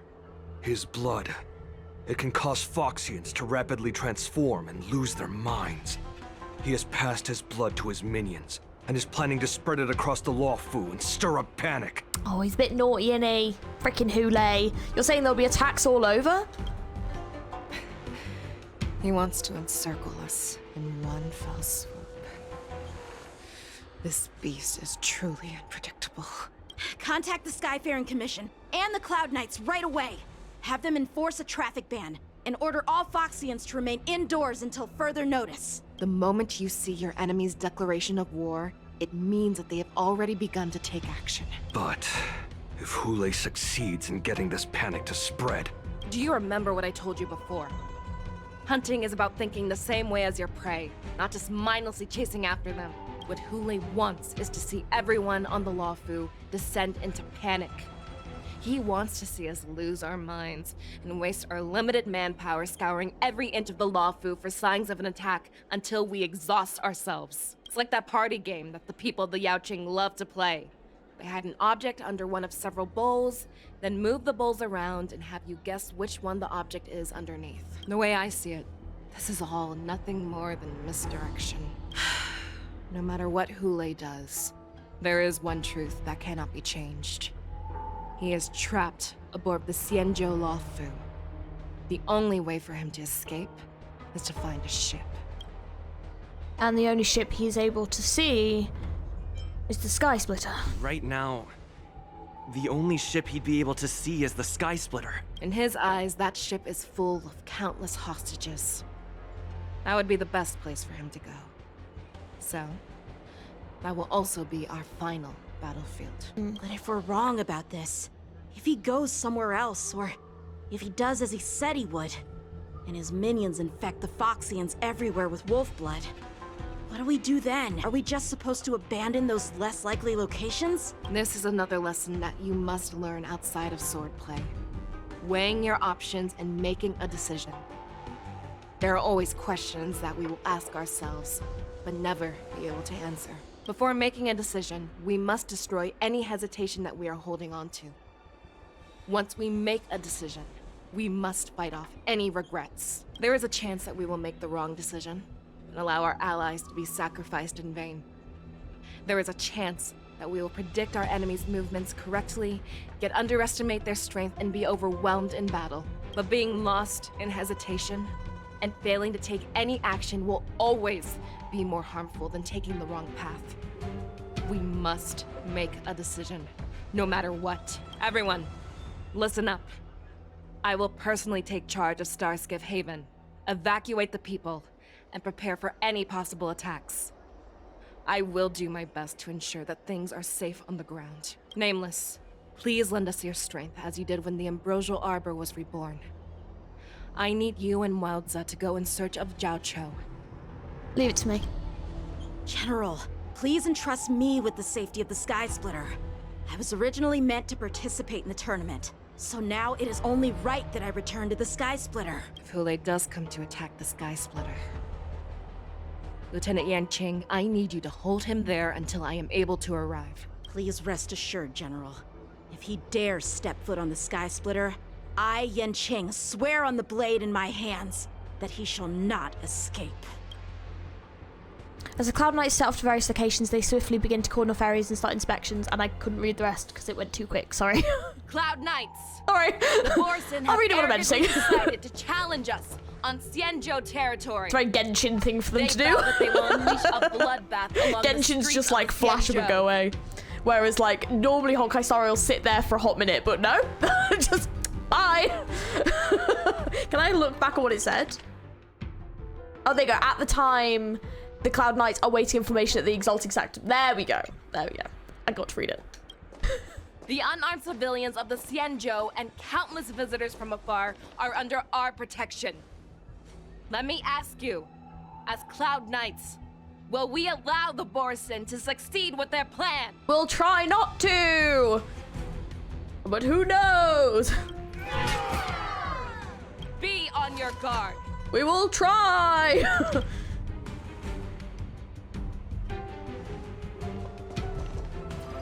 Calling Starscape Haven. Have all Cloud Knights be on full alert for Borson attacks. Feixiao, the ports of Starscape Haven are crawling with wolf-like creatures. They're moving fast. Hold them back! I will be there immediately! Ooh, hell yeah. Get to play from Feixiao's path. I haven't actually tried her yet, so I was gonna do that afterwards, so I'm very excited. I love how I just pulled for her, but I didn't even try her. Oh shit!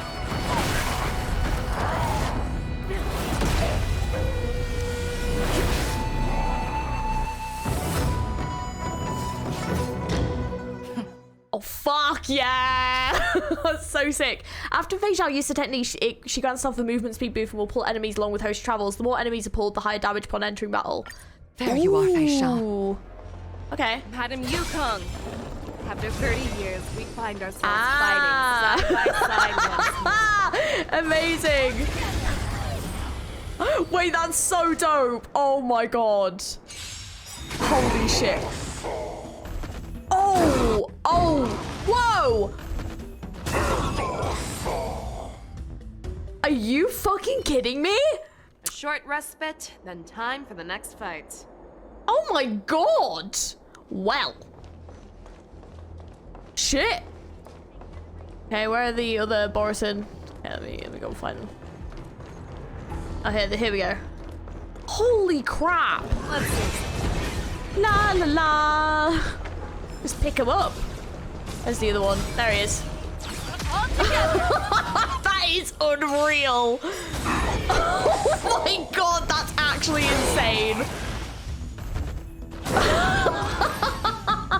Wow. Oh, I love that though. Respite, then time for the next Oh, fight. there's another one somewhere. There you go. Right, let me do this normally. Only just because I want to actually try her and see. There's no reasoning with those with a loaded gun. Those who dig their own grave. Oh shit. Okay, let's see what we got. Never hesitate. Oh wow. Oh, the axe though. Damn, that's so sick. Oh wow. Oh, she's good. A short respite, then time for the next fight. Oh, oh no. That was actually sick. Holy crap. That was insane how much damage she just did. Like, fucking hell. But I guess this is probably her, like, fully built and all that stuff. But still, that is impressive. We have cleared out the enemies in Starscape Haven. But it seems that there are fierce battles being waged at both the Exalting Sanctum and Arum Alley. I will prepare a star skiff. We cannot allow the fighting to continue. This is now a race against time to stop this farce that Hulei has created. I know Jiaoqui always wants me to know my limits and not get carried away, but Now is the time to bring this to a swift end. Contact the Exalting Sanctum. Tell them if they see a light in the sky, all units are to retreat immediately. Oh. Madam Yukong, lend me your bow.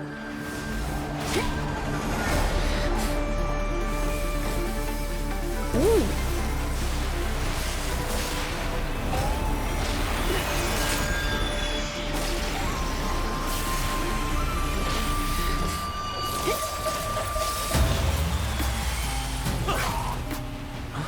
What's that? Everyone, out of the way!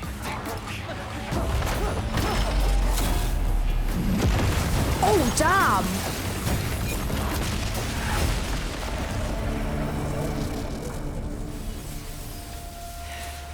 Whoa. Oh, shit. Oh, that's not good.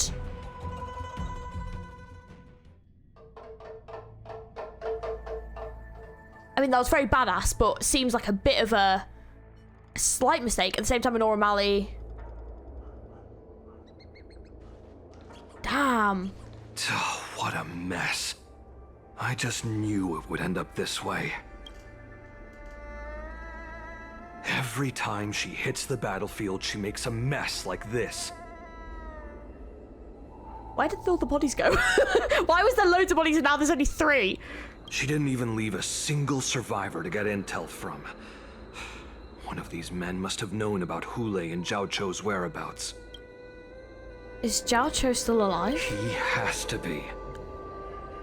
I love this complete change in attitude. In the previous video, he was very much like, oh, well, you know, I wasn't going to risk my life to save Zhao Chou, is what it is. And now he's like, Zhao Chou has to be alive. I couldn't save him. And I'm like, bruh. Like, this complete attitude change, I appreciate it. A retainer like myself is nothing more than an insignificant shadow who stands by the general's side. But Zhao Chou is different. Without his careful treatment, the general wouldn't even be here today. He really needs to go back and, like, listen to what he said in, like, the first half of this, because, like, that was not what he was saying before at all. Hopefully, he can use that silver tongue of his to buy himself enough time. Take a good look around. If you can find 1 or 2 Borisin that aren't dead yet, let me know. I mean, we've got so many to choose from. Between I don't the care 3. how tight their lips are sealed.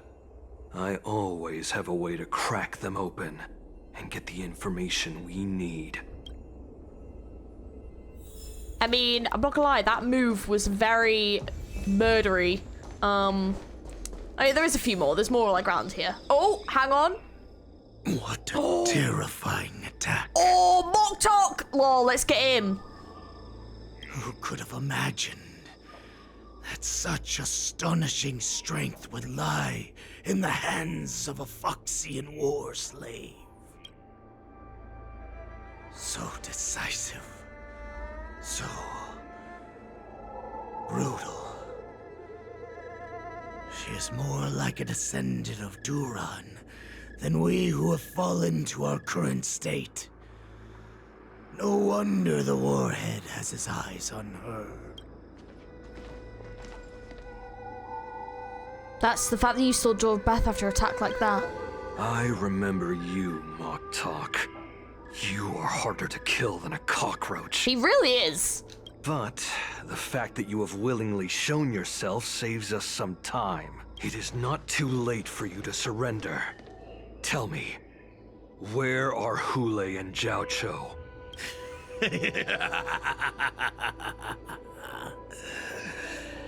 Save your energy, Yaoqing monkey. If there is one principle that we beasts know well, it is that we might have to break off an arm to break free from a cage. Today, I will be that arm.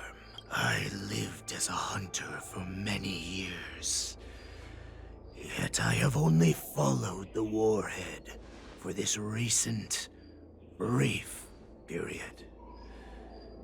However, his existence has brought light back to our once blind eyes, like the moon of Verdantia.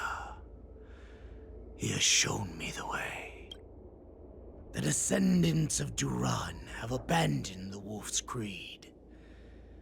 In order to ensure our survival, we took solace in the shadows and fed on one another. We were no longer wolves.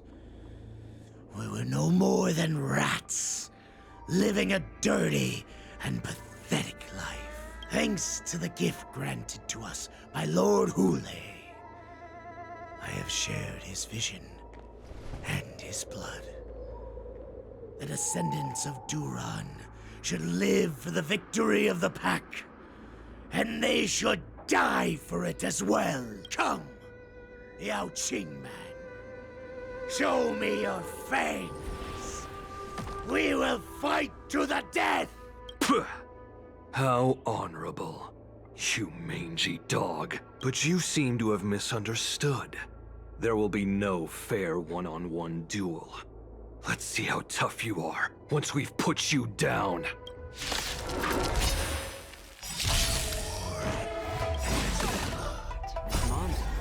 It's boils in my veins. It's a good chance for JIAOQUI to get a bit of revenge. Again, I should probably slow this battle down. It's a bit of a boss one, kind of, isn't it? You think you can still pillage and murder freely as you did 1,000 years before? The feixiao Yaoqui will ensure that this is nothing more than your dying fantasy.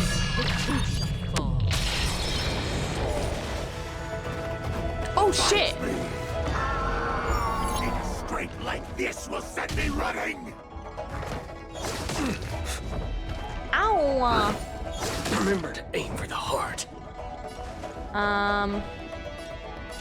Needs a little more heat.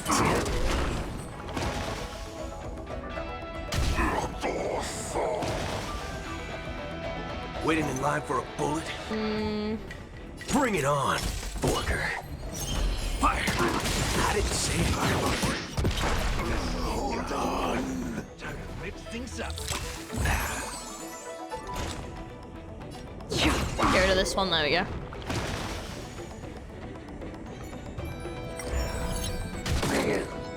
Oh, nearly got him. The Borisin resurgence shall come. No matter how heroic your sacrifice, there is no honor in your battles or deaths, Borisin. It seems that Moktok got what he wished for. Hule, your declaration of war is over. From now on, no matter where you run, General Feixiao will catch you and send you to the same fate as Moktok.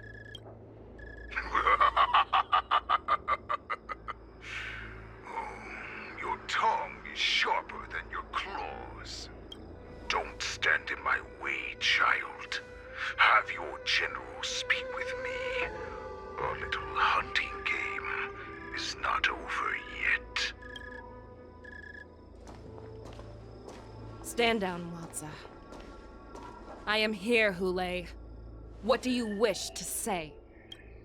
The Merlin's Claw.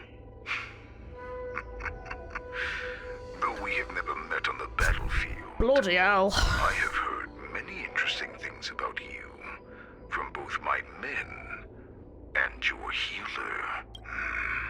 The people of the Xiangzhou must be quite brave to allow a Foxian war slave with Borisin blood to ascend to the position of general.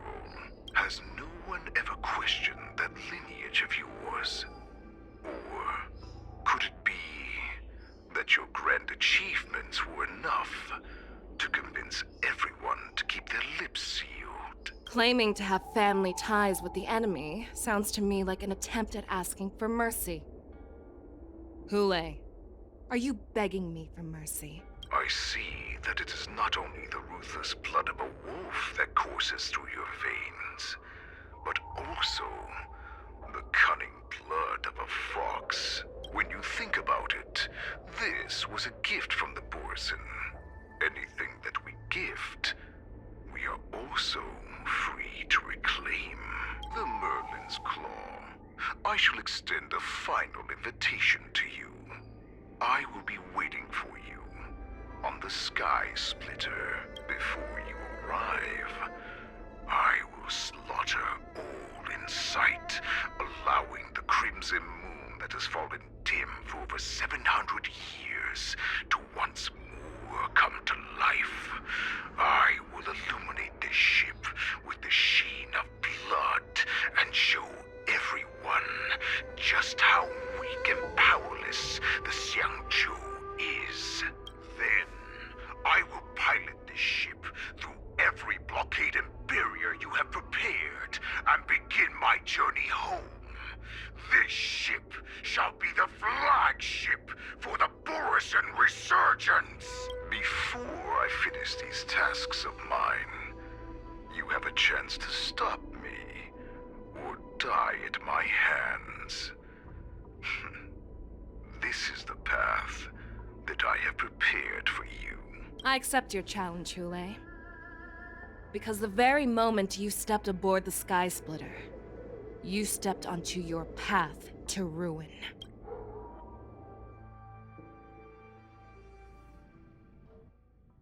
Oh, Yunli's path. Okay. The war dance is about to commence. But so is Hule's plan. I'm entrusting you not only with the honor of the ring, but also with the security of the Sky Splitter. That's easy for my grandfather to say. But this mission doesn't seem so simple anymore. The first round of the tournament is about to begin. I wonder how Yanqing and the others are doing. According to the plan, I should seek out the Cloud Knight soldiers aboard the Sky Splitter and see if they've discovered anything. Maybe I should take a moment to meet with March before the tournament starts. March is in the contestants' lounge right now. I wonder how her preparations are coming along. Is that you, Miss Yunli? If there's anything that I can help you with, please let me know. How are the Cloud Knights doing? Cloud Knights are all in position, following General Huaiyan's orders. Very good. Although, there is one thing I want to confirm with you.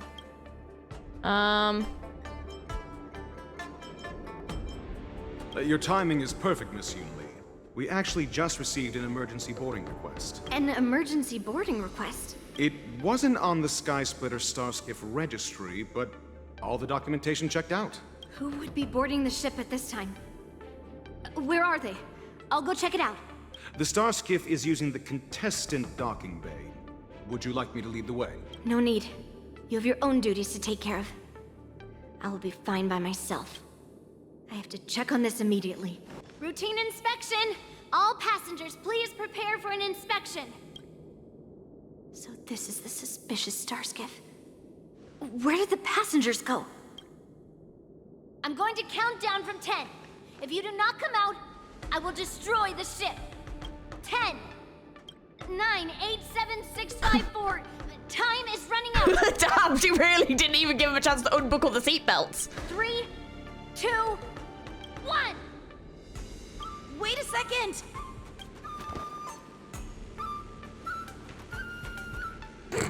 It's me! It's just a routine inspection. You weren't actually going to blow up the ship, were you? Is that also some kind of Zhuming custom? What are you doing back here? Didn't little Yanqing claim he was going to give up being the ringmaster and go on the hunt instead? Help shoulder the general's burdens? The Borison on the ground suddenly launched an attack. General Feixiao was concerned that this was all a diversion by Hule, so I requested to come to the Sky Splitter and provide support. And you were correct to do so. And you were correct to do so. Can't believe you ended up back here on the Sky Splitter after running around all over the place. Fair. But you're too late to enter the tournament now. Following Grandpa's plan, our disciple March is taking your place as ringmaster. Aren't you proud of her? When I first heard the news, I was definitely proud, but also a little concerned. More manpower is always a good thing, since the Sky Splitter is so large. Oh, and by the way, you should know that. What's happening? Oh shit. Well, that didn't seem good.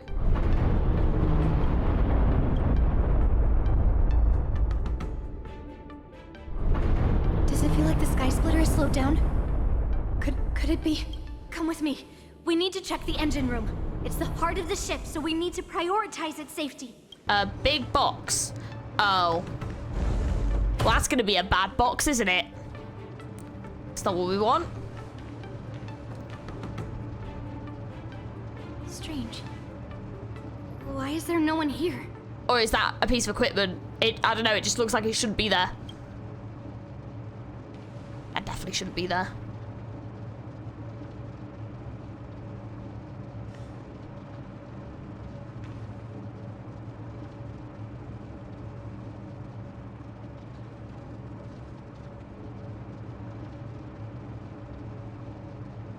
The Cloud Knights.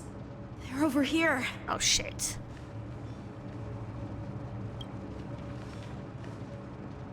And you should be lying alongside them. Oh shite. Don't worry, children. There's plenty of space to hide your bodies over here. Nah, mate. I don't think so. Even though I truly hoped that the war dance would go ahead uninterrupted, and that I was worrying for no reason. Now that these guys have finally shown up, it's a huge weight off my mind. Bring it on, you abominations! Well, let's kick some asses. Right. Right on time. I'm honored by your... Since you're already here, why not have a meal before you leave? Remember to aim for the Or heart. try's got no healing with me. Right on time. I weep for the departed. It too shall fall. I think we'll be okay. Somehow. Just. We found 2 wolves in the engine room. That means that even more abominations have infiltrated other areas. Hule is already aboard the Sky Splitter! There's no time to talk about this. The war dance has already started. If my guess is correct, the Borisin will most likely use the ceremony to begin their slaughter. Let's go. We need to get to the war dance ring. Yes, we freaking do. Let's go. Come with me. To the ring. We would like to welcome all of our honored guests and contestants. Oh. We would like to welcome all of our honored guests and contestants to the Xianzhou Lawfu's Oh, look at all these Foxians! Oh, God. Before we get the first round underway, our organizing committee would like to introduce you all to a host known throughout the cosmos, Mr. Albert. He is here today as our special guest host. Let us invite our special guest host, Mr. Albert, to the stage to formally open the war dance.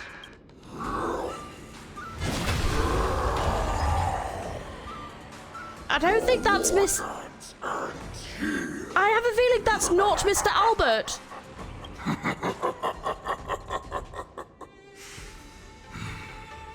From this moment on, the He's gonna be Sky a bitch to Splitter fight, isn't he? belongs to me. He's gonna be a pain in the ass to And fight. for you, dear spectators, I have prepared a true fight to the death. Now, run for your lives. My apologies. The spectators that you were expecting aren't here. Everyone here actually came to see you. Nice. Cloud Knight, prepare for battle. Hell yeah.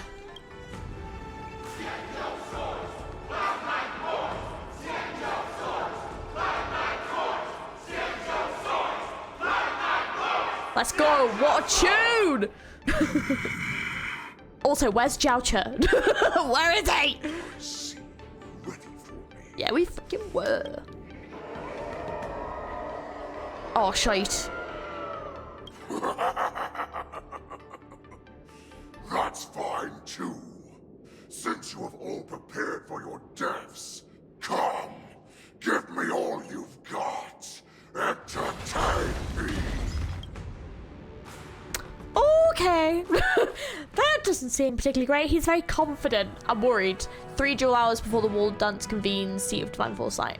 Oh, this is where the plan comes into place. Okay. Got ya.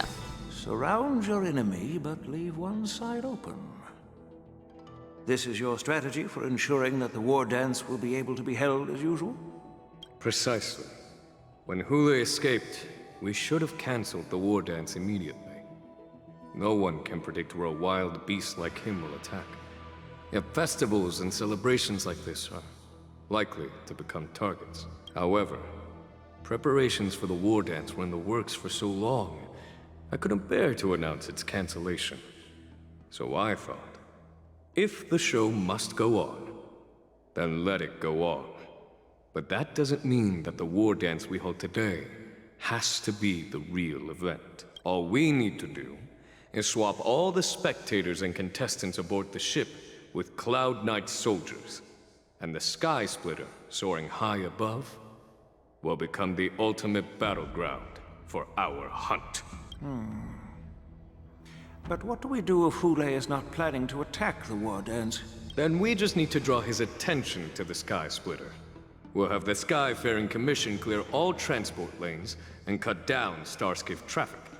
Then, when the time comes, there will be only one ship in the sky, and he will have no reason not to attack. General Feixiao will be in charge of scaring the wolves and cutting off their other means of escape, making him think that this will be his best way out. Given that the Borisin already have insiders on the Law Fu, I will be in charge of putting pressure on them, making them focus solely on keeping themselves safe. Very good. Then I'd better dust off my weary bones too. I will go with the Skyfaring Commission to guard the Jade Gate and ensure that things do not spiral out of control. Knowing that Elder Huayan is part of our last line of defense is a great comfort. This hunt will make Hule understand that the arrows of the hunt will always be one step ahead of the abominations. March senses the signs of impending danger. Now. Yeah. What's going on? It feels like the entire ship has started to slow down. Borisin must have actually infiltrated the Sky Splitter. Based on General Huayan's orders, it's time for me to take action. Okay, well what we are going to do is... Divine Sword Descent. I'm gonna bring a freaking healer. Yep, ready. Master Yanqing! What are you doing here? I was concerned about the safety of the Sky Splitter, and my dear disciple, of course. Yanqing, the wolf you are hunting is standing above us in the war dance ring at this very moment, facing the Cloud Knights. This war dance will not be seen by the people of the Xianzhou, nor will it be just a ceremonial sword fight. This is a battle to the death that offers no honor, only mortal danger. March, are you ready? I am your disciple. Let's make it a moment.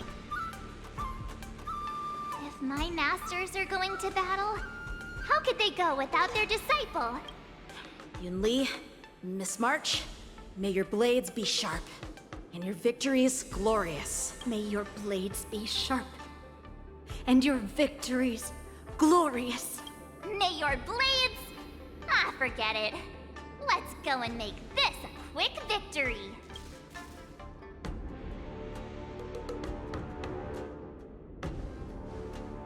Let's go. The War Dance Wolf Hunt Showdown starts now. Right now. Oh shit, okay. So feeble. Such weakness is truly pathetic.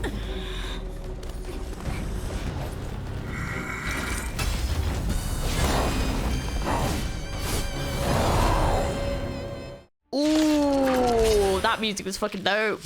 I've been waiting a long time for this. Too late. See, shall we send some young cubs to the slaughter? Remember this. My name is March 7th. Ringmaster of the Law Fu. Does the Xianzhou Law Fu not have any worthy warriors? I wouldn't let my guard down if I were you. About time this old wolf tasted defeat at the hands of a young cub. Let's add more seasoning. I'm honored by your presence. Since you're already here, why not have a meal before the... I weep for the departed.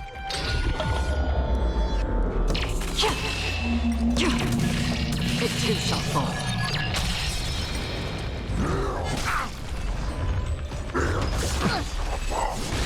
Oh, bloody hell. No, thank you. Show you what I can really. Azure Dragon, White Tiger, eating less carbs. Watch this!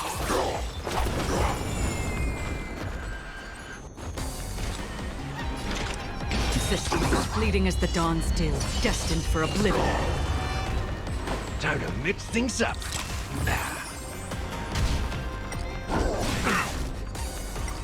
You think a little ambush is enough to defeat me? Probably not, unfortunately. Just how Okay. Life's like a good brew. Full, my friends. Indulge yourselves! It's just a tweener massage. How's this taste? Don't worry, it's just a scream. Not such insane power. Oh, Jesus. Hule possesses Irate. After an enemy's attack, Irate stacks increase, and after an ally attacks, Irate stacks decrease. Ooh, okay. Here you go, Master.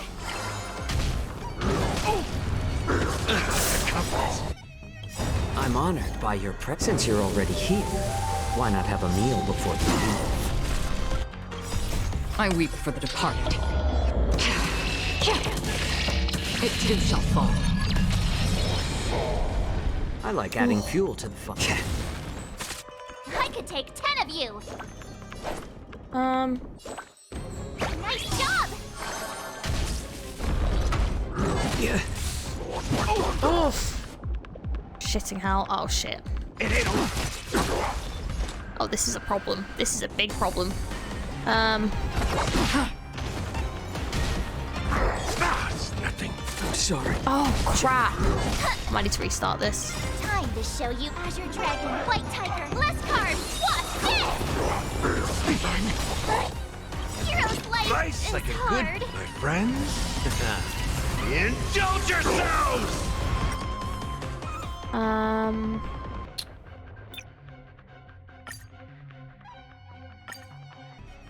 I've been waiting a long time for this, Hule. This feixiao sits upon constant slaughter. Remember this.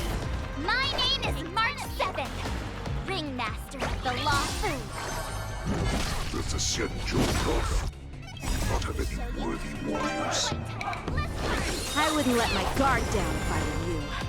It's about time this old wolf tasted defeat at the hands of a young cub. I'm honored. Since you're already here, why not have a meal before the meal? I weep for the departed. It too shall fall.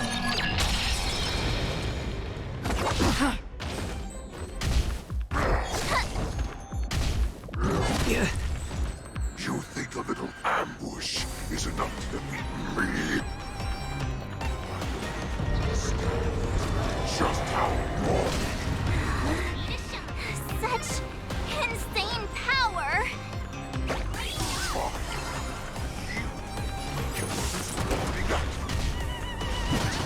Shall finally arrives. Time to mix things up. Life's like a, my friends. Indulge yourselves!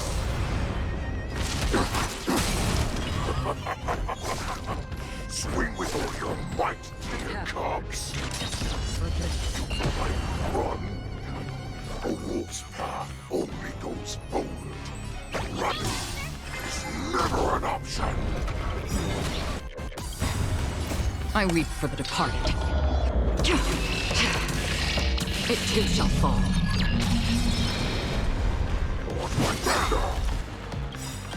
I'm honored by your presence. Since you're already here, why not have a meal before the Time to show you what I can really do. Azure Dragon, White Tiger, less carbs, watch this! Why is feixiao still not here? Bored of these cards. This goes on. They'll all be dead by the time she arrives.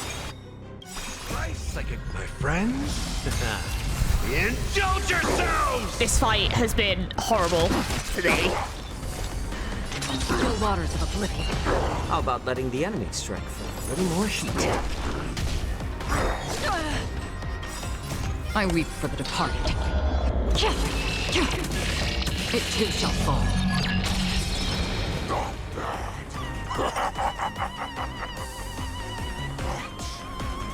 Much more than that. Your feeble weapons are like blades of glass before my unbreakable body.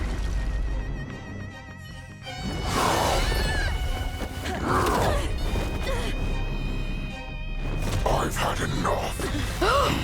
Time to finish this game. What's happening? Oh, what is happening? Not long ago.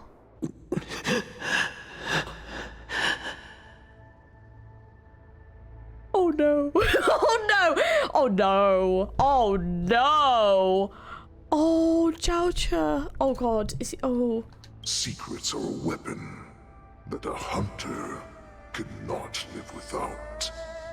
Those that have no secrets are no more than prey, cut open and waiting for death. What you're saying is, in your eyes, I am no more than prey that has exhausted all of its secrets and is simply awaiting its death. Do you think you have some other escape route? Oh, JIAOQUI, I have already peeled back your disguises and defenses, layer by layer. I know all the secrets that you and your general have buried so deep.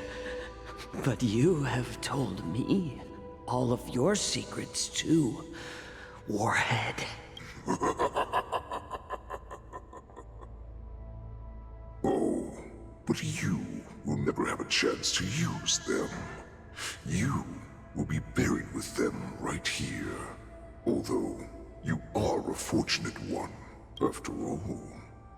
You will avoid having to see the tragic future that awaits your general. I'm sure she understands her fate far better than you ever will. One day on the battlefield, she will be overpowered by her ever-intensifying moon rage, and finally be torn apart by her fury and transformation. Not even your god can save her from this fate. Although, they can lead her to liberation. Ooh, who's they? And the only way to save her is here, in my hands. Is it gonna be... Wait, ooh. Are you the healer? Or am I? Are you really that certain of your own judgment? I'm just wondering whether or not the heart that he has could maybe be given to her. I must leave, Foxian. But before I go, you know what I must do, don't you? Drink blood wine. I hear it is a Borisan custom to kill prisoners and drink their blood before battle to stir up their madness. You really did put hard work into researching us. It is a shame that this is where your journey ends. Are you the healer, JIAOQUI? Is there anything that I can do for you? I heard that you saved me. There's no need to thank me. If you're a healer, can you cure my moon rage? Oh, right. So he met her when she was like young. Oh, damn. And what if I can? Do I just sit back and watch as you head back out to die in battle? Listen to me, child. Your condition is not suited for the battlefield. Okay, then can you cure war? What are you talking about? I'm just a healer. All I can do is... So all you can do is heal us and let us go cure war. Such arrogance, young lady. This war has been waged for thousands of years, and it will only continue. What do you mean by cure war? All you will achieve is getting yourself killed. You healers work yourselves to the bone to save people, even though there will always be sickness and death. So we will also keep fighting. I cannot speak for the dead. But I know that General JIAOQUI, as well as all the warriors that never returned from battle, will not have died in vain. They fought so that others could make it home alive. Your actions are no different. Jojo, this is an order. Cure me! How do we get a picky child to eat green chilies? How do we get suspicious and devious wolves to drink down poison? Oh!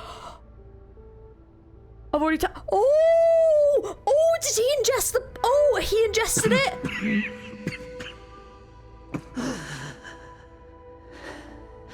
Those who have no secrets are no more than prey. Cut open and waiting for death. Oh god, are they actually gonna kill him off? They fucking better not. Enjoy the taste of my fresh blood, Hulei.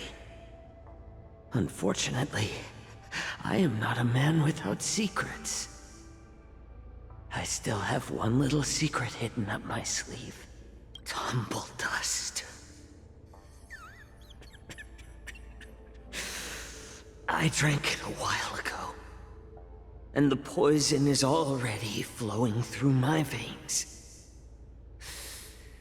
Sooner or later, you will begin to feel the effects. If the most lethal poison known to this world is able to save innocent lives, then it can also be called a great medicine. I will do my best to cure you. Feixiao. I kept my promise. At the cost of this insignificant life, bring victory to the Yaoqui.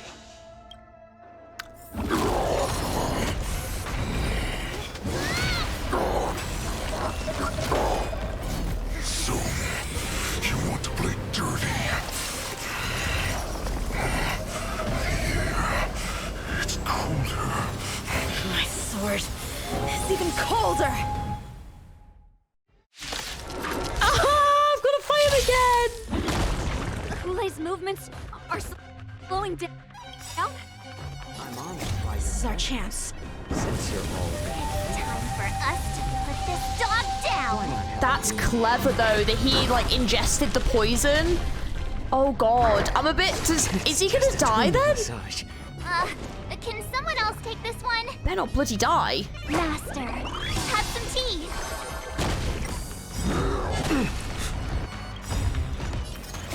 I weep for the departed.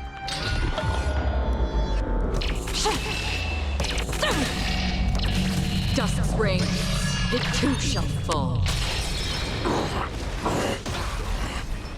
Better to make known. Wait,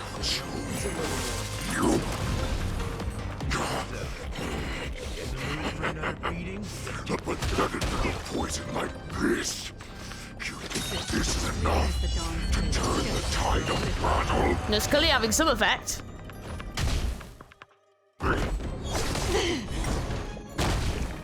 How familiar.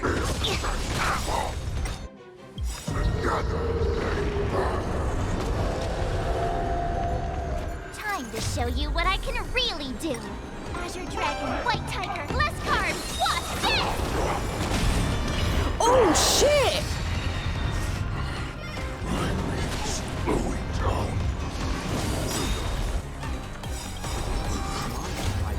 Does not mean you can defeat me. Nice like a good brew. Full, my friends. Indulge yourself.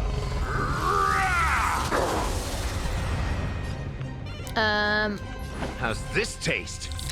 Don't worry, it's I just a can scrape. take 10 of you! How about letting the enemy strike? Familiar. I weep for the departed. It too shall fall. That does not mean you cannot be overpowered. Hule, take a good look. The power of the Cloud Knights is in my blade.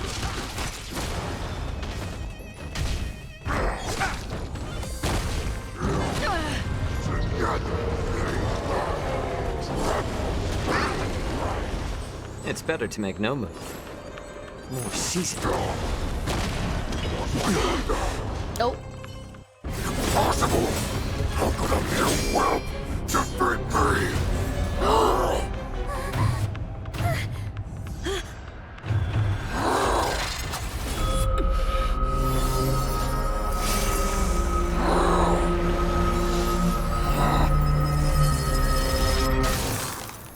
Ooh! Oh, that was dope.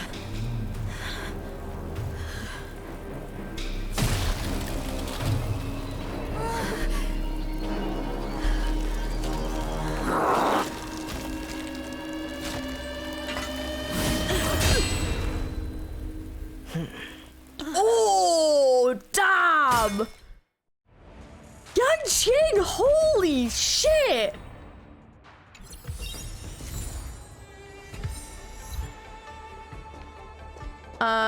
Yeah, we're gonna discuss the situation. The Holy hunt is crap. finally over. Thank you for holding out so long. The Cloud Knights are withdrawing as we speak. Lieutenant Yanqing, how are you holding up? You saved my life there. I thought I was done for. I wouldn't want General Jing Yuan to lose the disciple that brings him so much pride. When I sensed that Hule was not on the ground, I raced to get here as quickly as I could. Who would have imagined that I would arrive late to the battlefield for the first time in my life? No. Perhaps you young ones' blades were just too fast for me. I originally thought, in the best case scenario, you would team up and hold this beast back while protecting yourselves. However, you joined forces and defeated Hule. The youth are truly to be feared and respected. I just want to quickly add in there. So I was actually really struggling with this Hule fight. Putting March in that team, awful. Awful. Did not mix at all. Like, that character that she has, like, does not fit with any one that I have built, as in, like, the main squad that I have built to the level that could actually fight Hule. So I was actually getting my ass handed to me. So I, for the first time, had to swap to casual mode just because I didn't care enough about the fight to want to defeat it properly. Like, I'll do all that later when it comes to all my leveling up stuff and things like that. Like, when I have my perfect synonymous teams that I'm currently working on and stuff like that. I'll worry about that later. I'm not playing this for strats. I'm playing this to enjoy the story. So that's why I was kind of like, I could go away and level up. I was like, or I could just enjoy the story and just, like, turn the difficulty down. So first time I've ever done it. I'm glad that they have that mode because I'm not going to lie. I was potentially going to have to stop filming, go and level up, and then film the second half of this another time. So I'm really glad that didn't happen. But just in case anyone notices, yes, I did turn the difficulty down when I got defeated because it was such a tough fight for that team. Yeah, not a great one to put March in either. Like, but yeah, also 'cause I haven't really used her, so Yeah, not great. I don't know what anyone else thinks of that, but I don't particularly think that was a very fair thing to do. Like, you've got Yunli and Yang Qing there. Could have at least given us one of them too. Bloody hell. Come. We need to lock up Hule once again before anything unexpected happens. Such an unforgettable blade. So similar to the one wielded by that woman who defeated me all those years ago. Over 700 years have passed, and I thought I would have a way to overcome it by now. But in the end, my fangs and claws were too slow.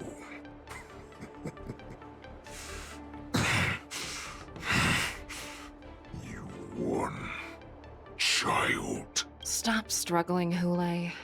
There's plenty of time for you to be tortured by your regrets when you go back to the shackling prison. Yes, I was defeated, but this was not unexpected. And regardless, you still showed your face, feixiao.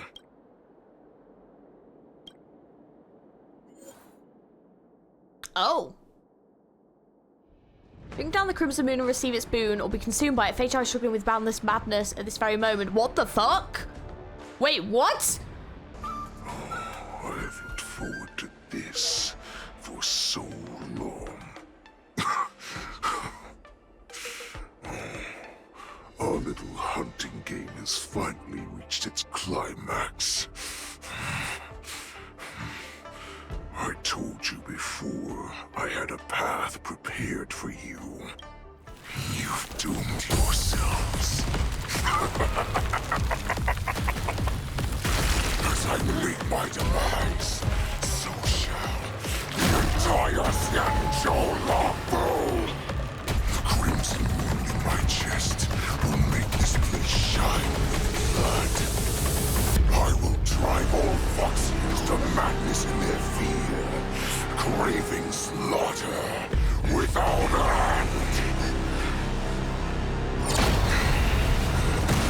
What now? Feixiao.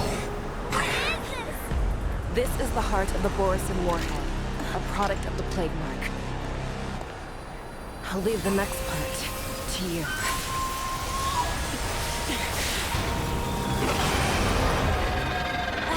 Oh, wow! We cannot allow this thing to spread. I will do all within my power to consume this Crimson Moon. Once the situation changes, Lieutenant Yanqing, you are to enforce the Cloud Knight's military rules. Understood.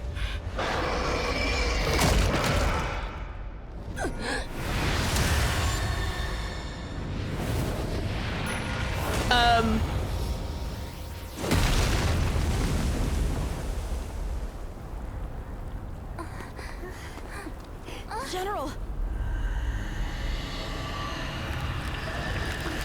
Well, that was an absolutely horrendous idea!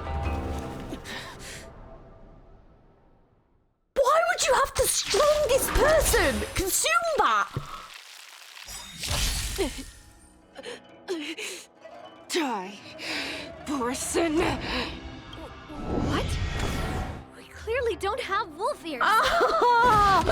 Oh my god! I will not allow any of you to leave the Sky Splitter! This was a choice! Did she think we're her enemies? Yes.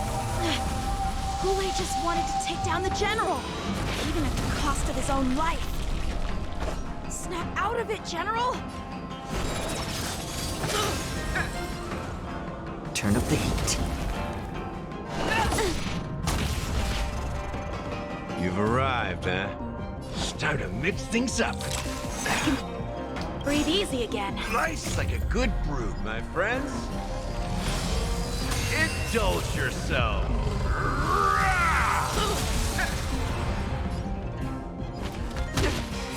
You are not worthy. Oh, perfect. I weep for the departed.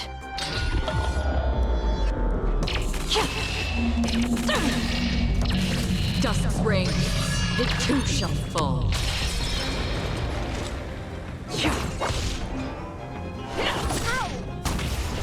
Oh, so fucking dope. I love gun blades. Like, oh. I thought we'd get a minute to catch our breath. No, we don't get that. Do we fight or run? For all this, do you still think running is an option? So, how's this taste? You cannot hide, prey! I will devour you! Bollocks, she's got 4 goddamn turns! Jesus! Time for some sword play! Blade and flight! You are not worthy. It's better to make no move. Oh, we're so close to getting a flipping... Oh, hell yeah, hang on a minute. I'm I got honored break by- shield. Since you're already here, why not have a meal before you leave? A one-time enemy! Yay! In the mood for another beating? It's over. Swords descend! Right. Time to mix things up. I can breathe easy again. Nice, like it, my friends. Indulge yourselves!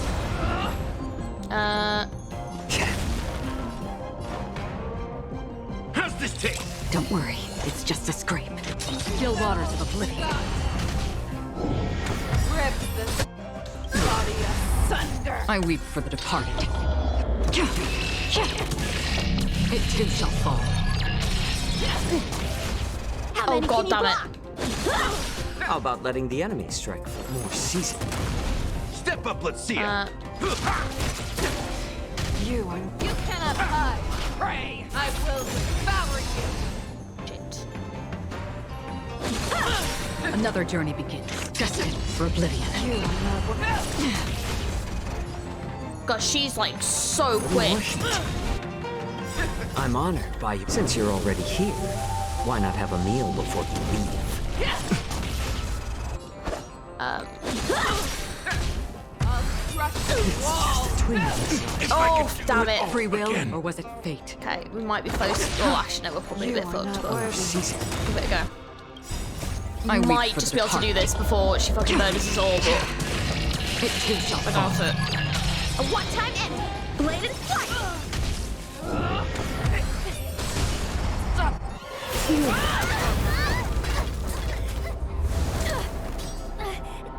We can't let her get away!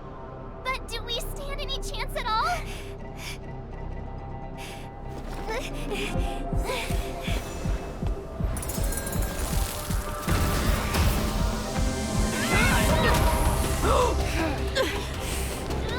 She said, I'll leave the next part to you. She put her faith in us! Trying. I promise. I will cure you. Feixiao. No one can live forever, Jiao. This time, I must break my promise.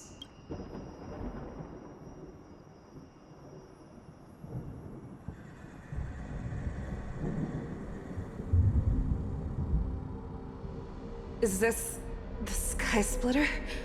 Or somewhere else? Lieutenant Yanqing, you are to enforce the Cloud Knight's military rules. Understood. We can't let her get away! Snap out of it, General! You always lead the hardest battles for yourself. Even now, you would never run away. Isn't it strange? That as your enemy, I understand you even better than your own allies. Ule? This rage, I remember the taste. I know that it was never victory that it thirsted for. But the hunt itself, isn't that right, feixiao? You shouldn't be here. I saw you die with my own eyes. Just consider me a figment of your imagination. Before every hunt, I make preparations for defeat and retreat. But not this time. This time, defeat was exactly the ending I was racing towards when I learned your story from Jiao Chu.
survival of the fittest is nothing but an excuse. You cannot weaken my resolve, Hule. Blinded by the fury of your moon rage, you slaughtered your allies. Merlin's Claw, you have betrayed the Alliance. Your actions are no different from those of the abominations we stand against. At the end of the day, it is the blood of the abominations that runs through your veins.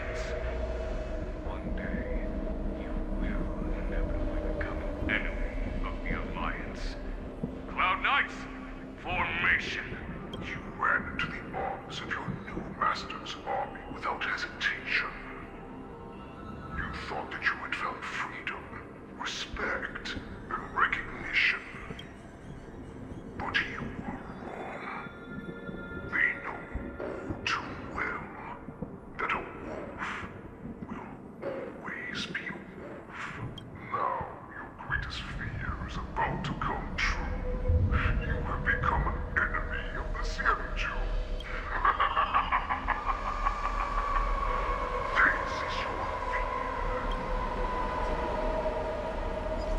fear. You aim to instill terror within me.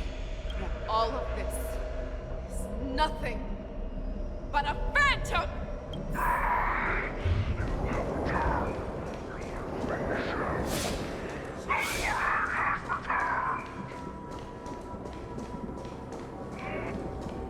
It's time to return to the pack, feixiao. No matter how deep the hatred you bear for the Borzen, no matter how much we may consider each other enemies, I will still show you this path that you never imagined was available to you.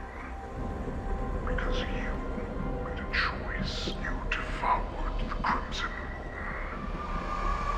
You are worthy to become Borzen's warhead. What did you say? The descendants of Duran who came to rescue me hoped with all their hearts that once I regained my freedom, I would be able to turn the tides of battle and change the fate of our people, allowing the Borzen to return to their former glory. But this was just a dream used by someone with ulterior motives to manipulate the Borzen.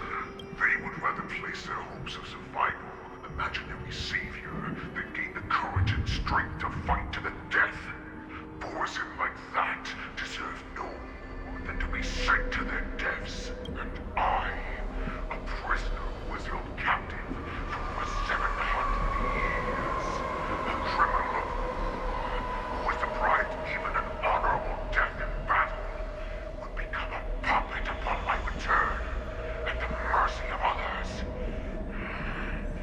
This is a fate that I will never accept. For those who are truly strong, Foxian and Borzen are no more than labels. Someone who is truly strong chooses their own path. I will create that new path for myself. I will pass the right to decide the destiny of the Borzen on to you, former Borzen war slave and future Foxian ruler.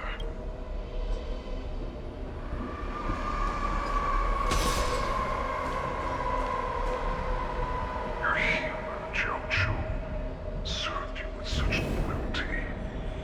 He was even willing to die in order to cure your moon rage. I told him before that the only way to save you lay in my hands. If you just nod your head, you will awaken from this nightmare that the Crimson Moon has inflicted on you, and your body will be born anew. From that moment, you will no longer be trapped by your rage. Your doubt will be swept from your mind like dust, and your fear will naturally disappear. So this was the path that you prepared for me. To become a new you. That's right. We are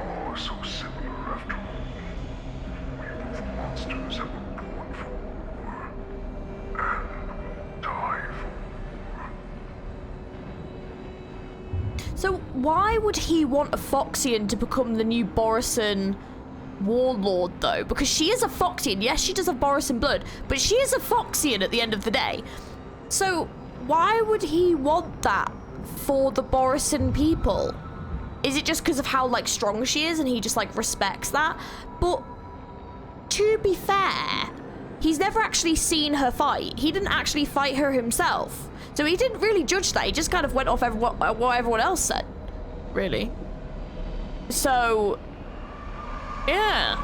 It's a bit of a weird move for him to make, considering how much he hates the Foxians and had enslaved the Foxians and all this kind of stuff. Like, huh? Like, it just seems, you know, a bit of a strange move that, like, his plan for her, even though he only just found out she existed at the beginning of this, like, this bit of the quest, was that he was going to make her the new Borisin warlord, even though she's working for the Zhenzhou and is a Foxian.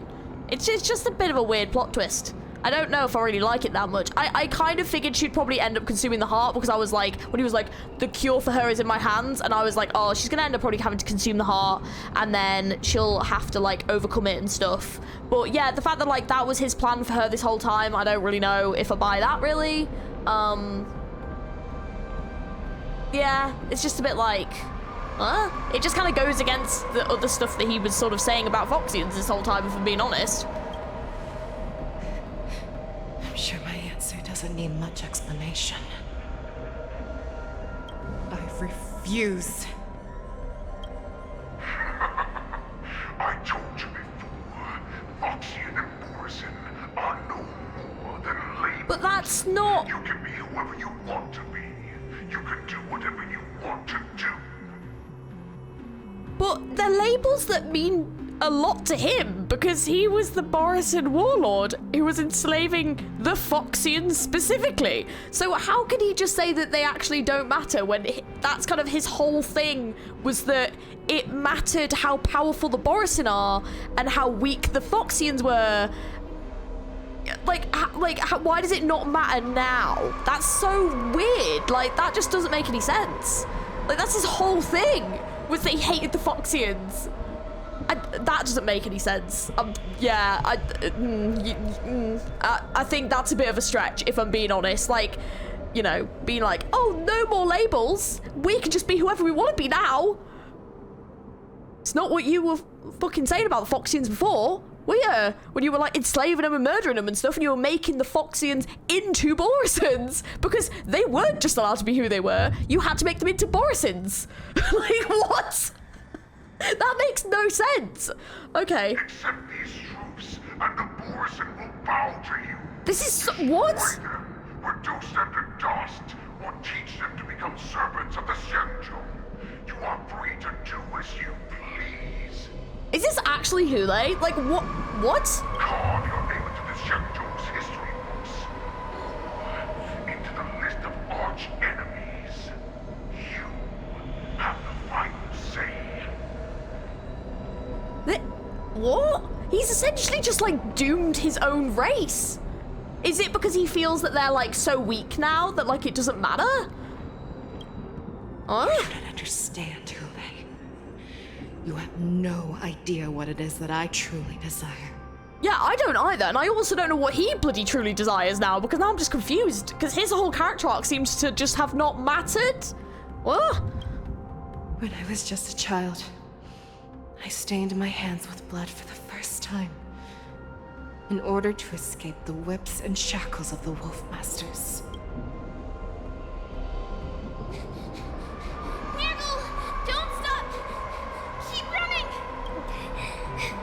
I can't run anymore. Saran, are they catching up? They're still behind us. Don't stop. Niggle, look up. Look at that light in the sky. That's a shooting star. It's shining down on us. If we just tell it our wish, we can have our freedom. We will all be able to escape. We'll win our freedom and then share it with our cooler brothers and sisters.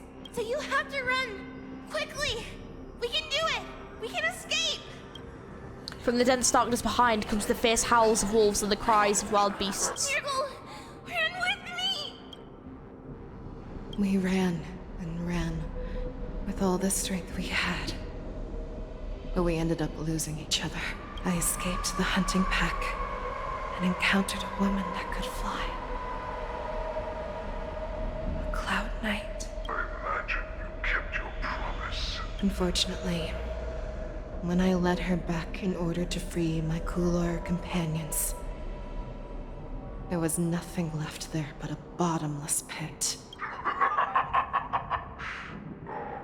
The light of the devilish archer.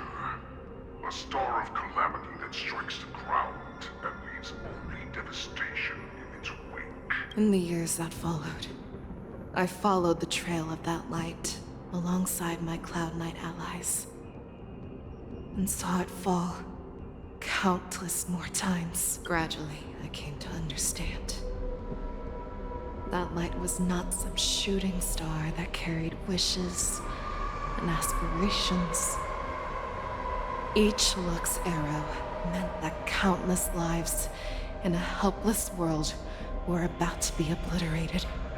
I prayed to the god of the skybow that I would never have to witness one of these shooting stars fall again. But they ignored my prayers.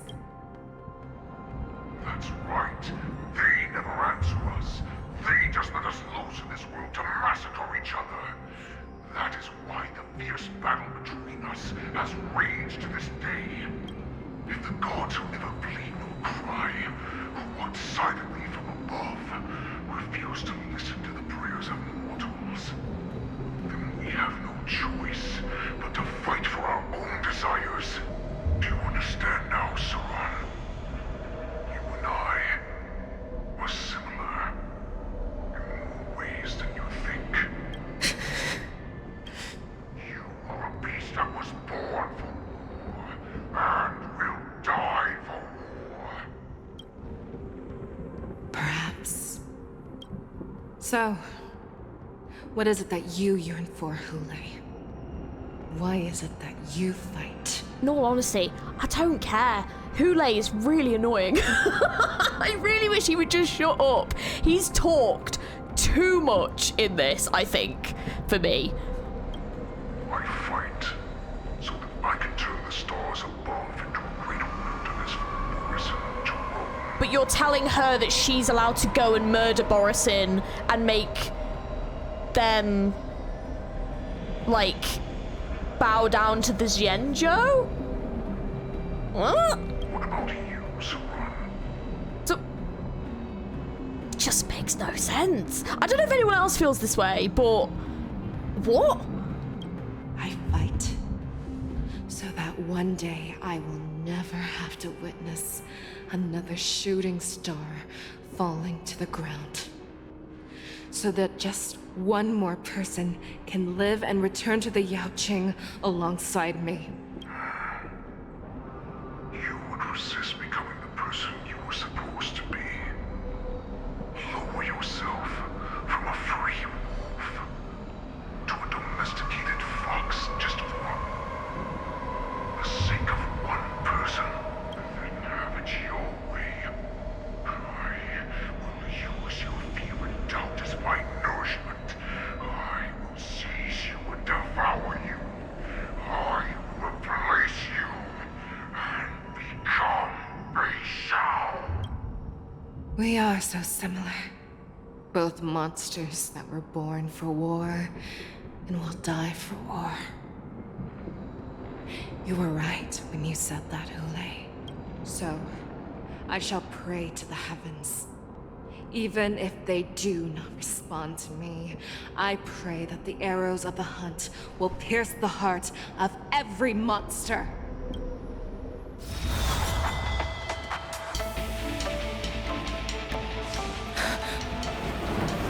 Do you see me, shooting star?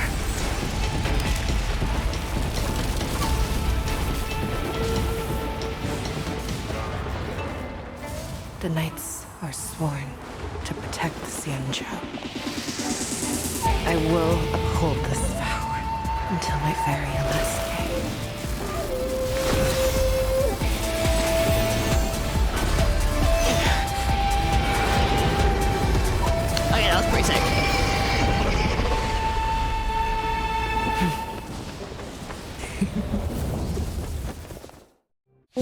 Okay, that was pretty dope. That was pretty dope. Since the day I was slain, the skies have tears of blood, and all living creatures have howled and wept. I once commanded the storm and hunted the weak. Now, I will use your inner beast as my weapon, and your name as my prey. Feixiao! Tear back your disguises and show you how cowardly and powerless you truly are, Hule! Oh, you've taken the healer off the team. Are you joking? A wolf lurks in the heart of Equip every inner born beast set person of as Foxians. resonating. The next action becomes The moment enhanced. you grow weak, Toughness reduction, it assume will powers devour bonus listed.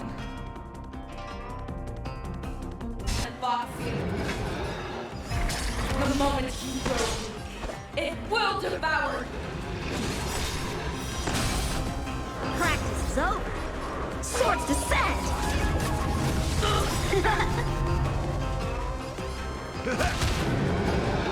I swear to be the end. Forever triumphant!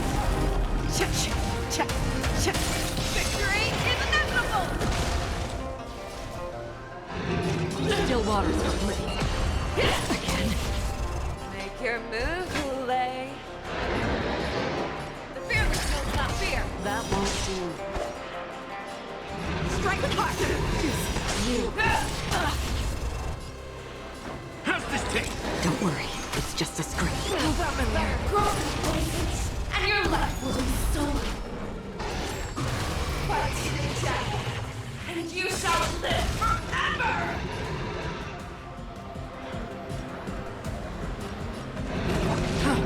That won't do. Time for swordplay. Bladed flight.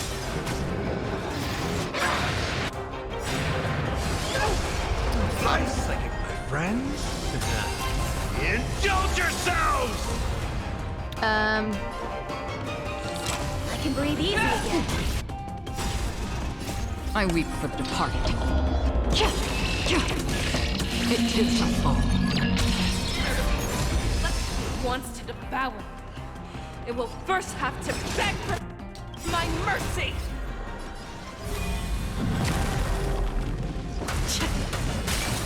Victory is inevitable! Strike with heart.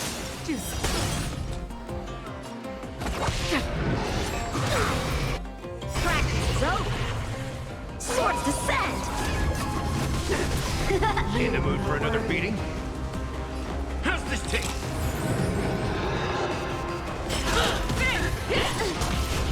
How many can you block?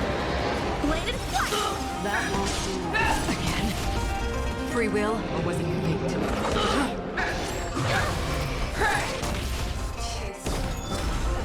Pierces your skin!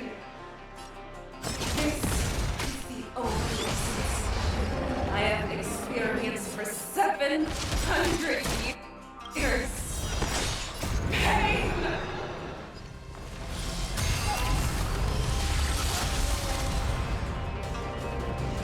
Time to mix things up. Don't worry, I it's just a swear to scream. be the end.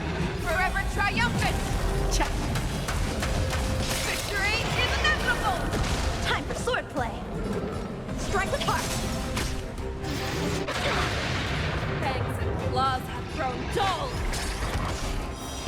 Inner peace! Heed my commands!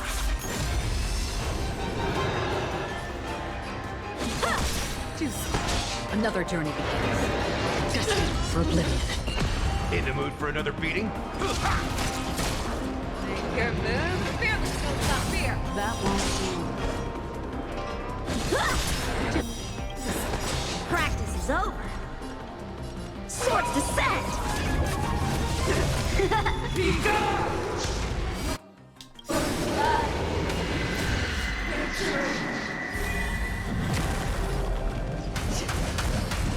Victory is inevitable! You cannot lie. Let's devour the heavens and envelop the earth! Crush your own strength! Breathe easy Nice again. like a good brew, my friends. Indulge yourself! I weep for the departed. It too shall fall. It ain't over.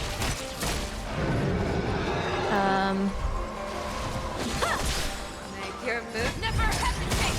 That won't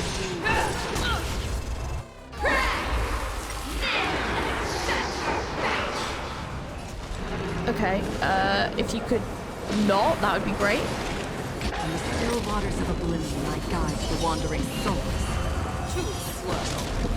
So, how many of my moves can you block? Strike with heart.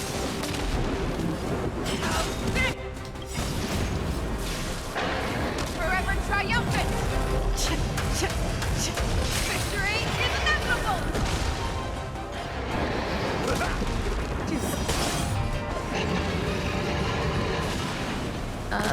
Bladed flight. It's unfortunate.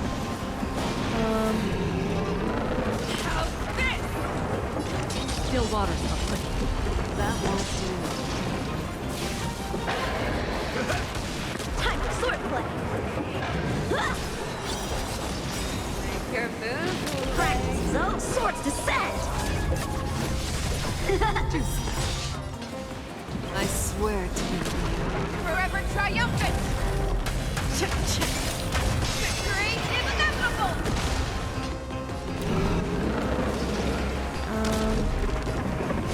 Fear will not fear. That won't do. Destined for oblivion.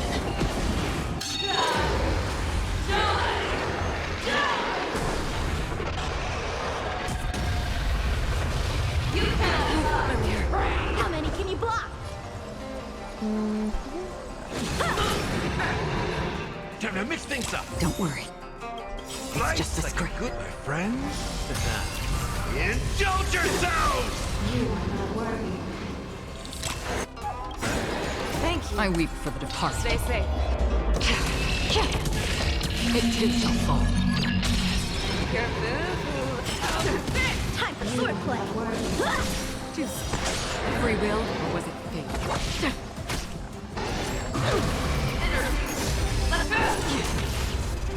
Your move.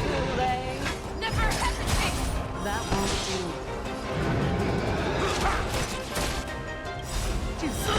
I swear to be. Forever triumphant. Victory is inevitable.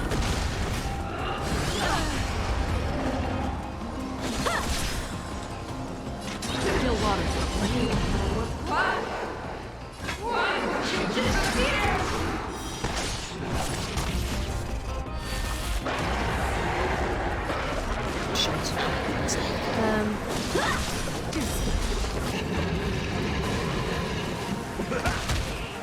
Your move.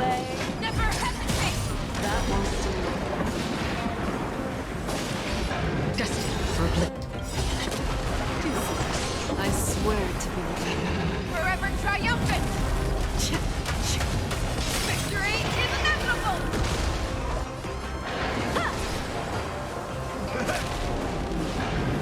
Fear will not fear. That won't do. How many can you block? Practice zone. Swords descend.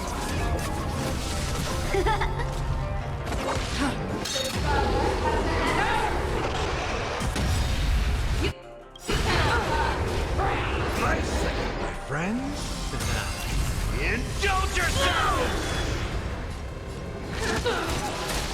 Our little hunting game ends here. Mighty light of the heavens, wolf in my heart, come to me. We shall conquer as one.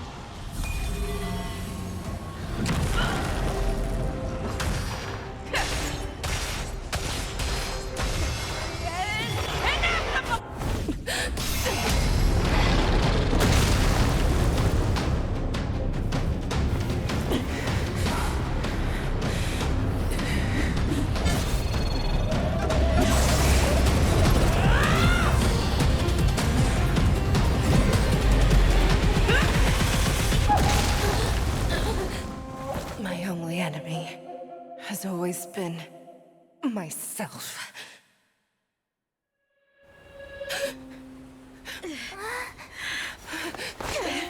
General. General, you're awake.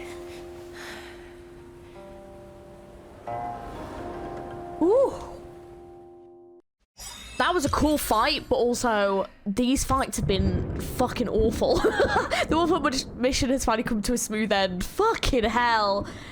Oh my god, as the warhead is defeated and slain, the wolf troopers can no longer resist and are completely overwhelmed with Clown Knights, Kalis, and Moes, then find JIAOQUI's at death's door. Aww. JIAOQUI, I should say. And there's one more business that must be settled with the affair around Hulei's jailbreak.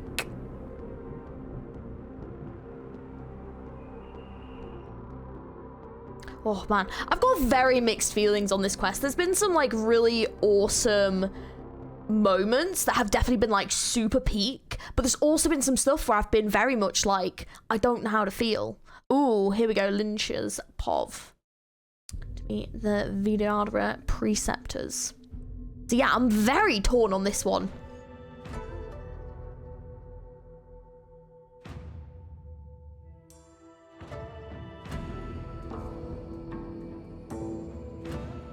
To hear their explanations.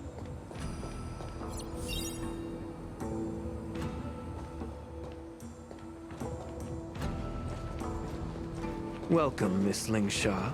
I am Preceptor Tauron. Greetings, my honored preceptor. It's been a while since we last touched base. I've brought a friend with me today. I believe you're already familiar with each other.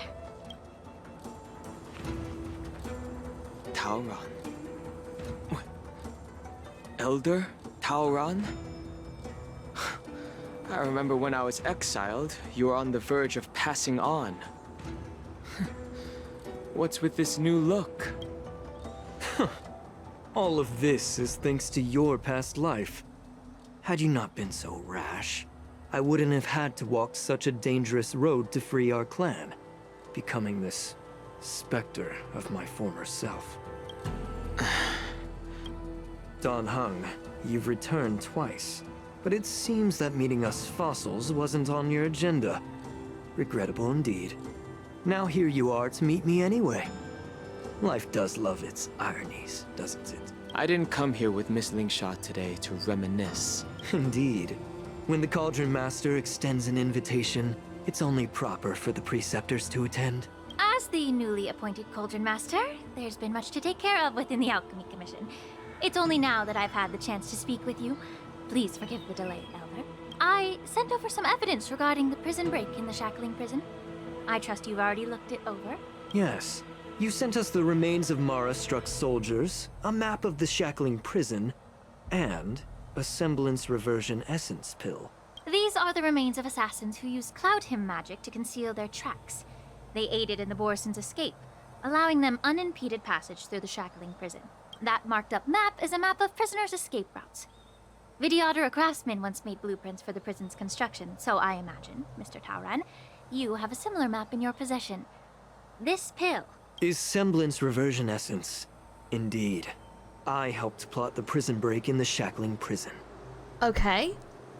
Why would you openly admit to that? So, the disciples of Sanctus Medicus joining forces with the Lord Ravager to stir up trouble in the Alchemy Commission, the introduction of the Stellaron, and the Ambrosial Arbor's resurrection all have something to do with the Vidyadhara. That's right. Why do you sound so smug about it? What? What? Okay, so you admit it? Are you surprised? After all, both of you were sent here by the Seat of Divine Foresight as messengers to hear my confession, weren't you? Ever since the sedition of Imbibidor Lunae, the population of the Vidyadhara has dwindled. With the High Elder exiled, a few of us Preceptors had to do what we could to turn the tide. My methods might have been drastic, perhaps even incomprehensible. But it was all for one cause. The survival of the Vidyadhara. Yet, the Xianzhou natives zealously forbid any plague marks and did nothing while the Vidyadhara suffered. Dan Heng, Lingsha, As Vidyadhara, you should understand the desperation behind my actions. All I've tried to do is to ensure our survival.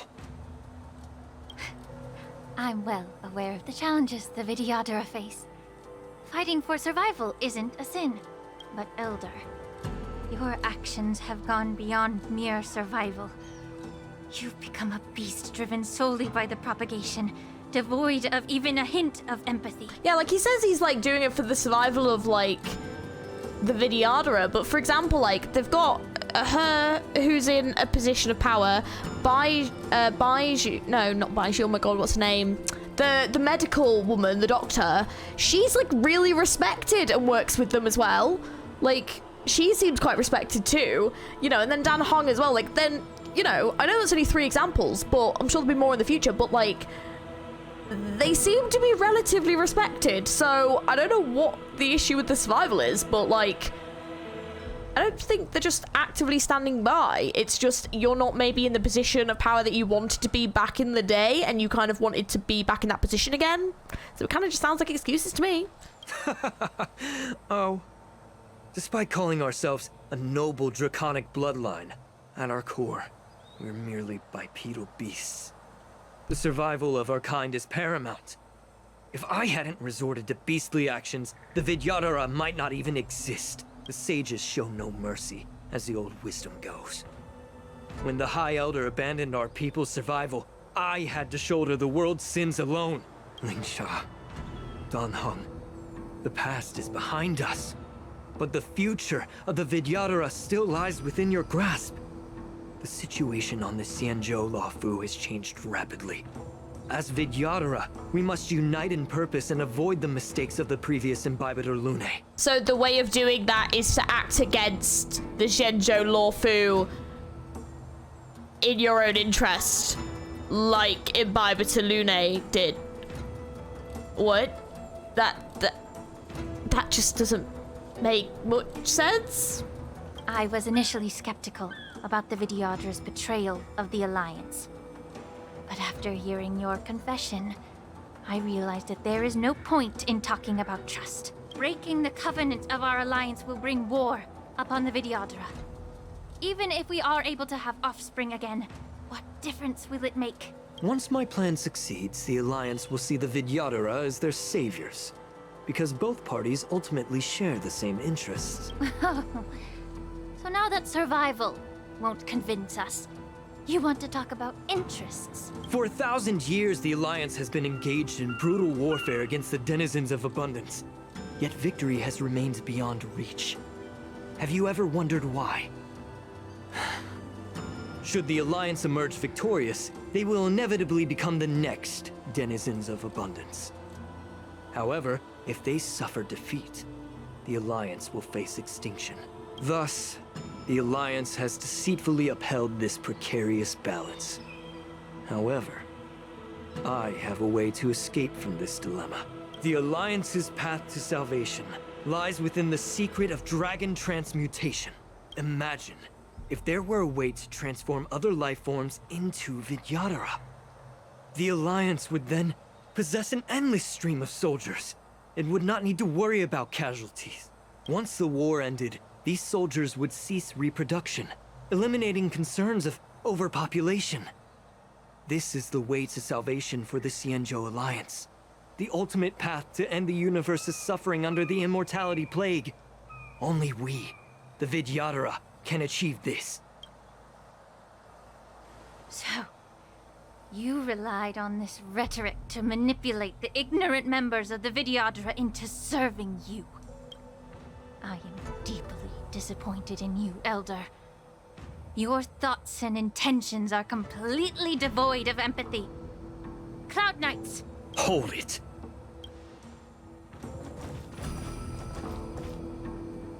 Miss Bailu!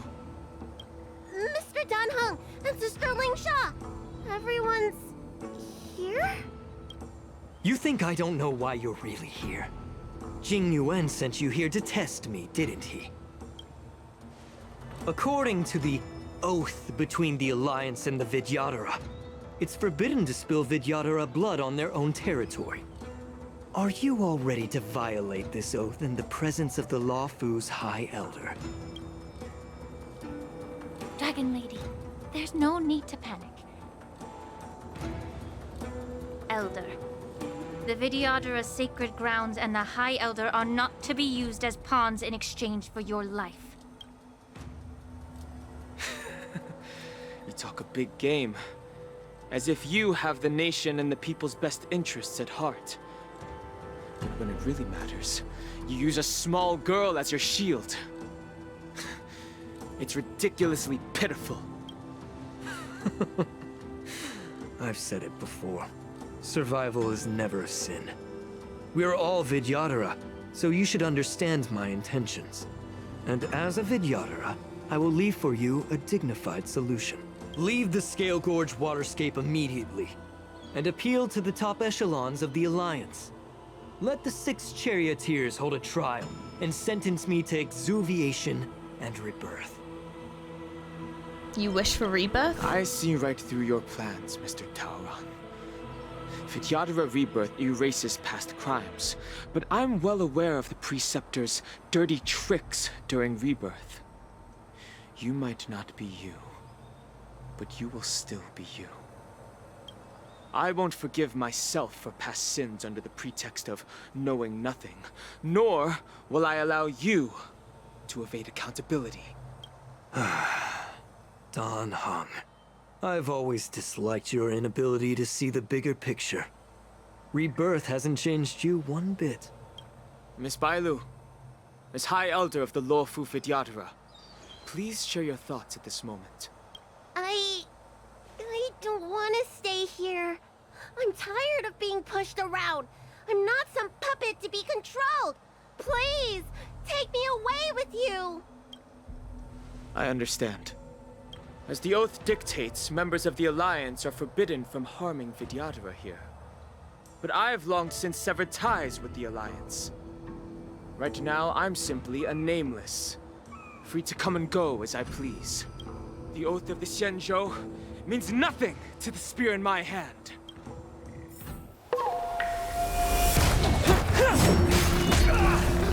Oh, damn! But also, good on you! Go, Dan Heng! He was irritating as shit. Do whatever it takes! Make sure they don't leave here alive.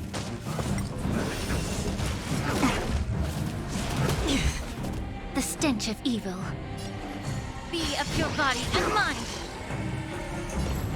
More seasoned. I'm honored by, since you're already here, why not have a meal before you leave?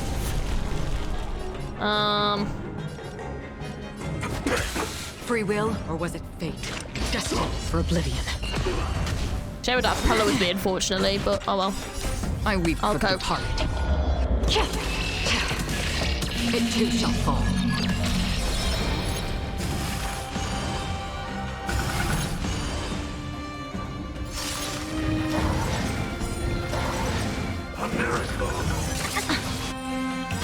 The truth burns everything in this world. It's bleeding. Yeah. How about letting the enemy strike first? The music, yes! Bring it on! Those with the loaded gun. Those who dig their own grave.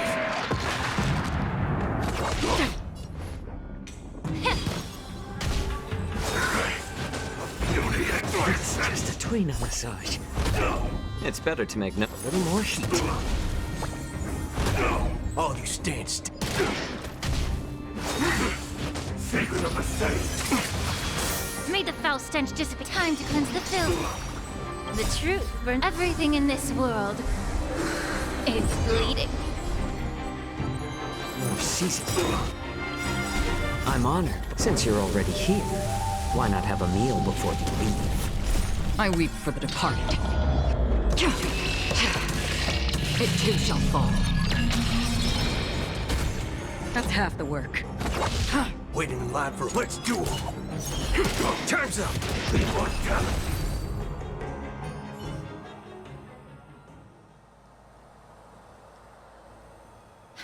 Dragon Lady, are you all right?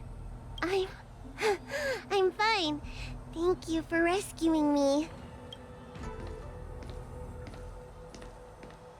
You actually came here in person? Otherwise, I wouldn't be able to hear your lofty opinions.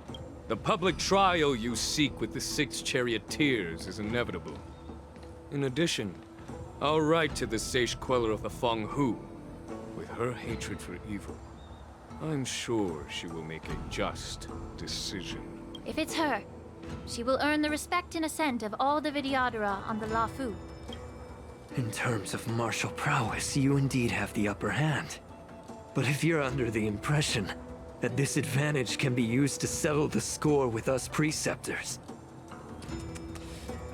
that's quite an overestimation. Given the Vidyadhara's foundation within the Alliance, do you really think you can do anything to us? As I mentioned, I'll take all the blame and become the scapegoat. With the secrets I possess, the interrogation alone will take an eternity. And in the end, through various exchanges of interest, I am certain to survive. You understand this better than anyone, as it's the very art of trade-offs you love to wield. Lastly, a word of caution to you. I heard that Hule has escaped from prison and is headed directly for the Sky Splitter. The bloodshed at the war dance is bound to be gruesome. Perhaps, even before my trial, your impeachment will have you in dire straits first.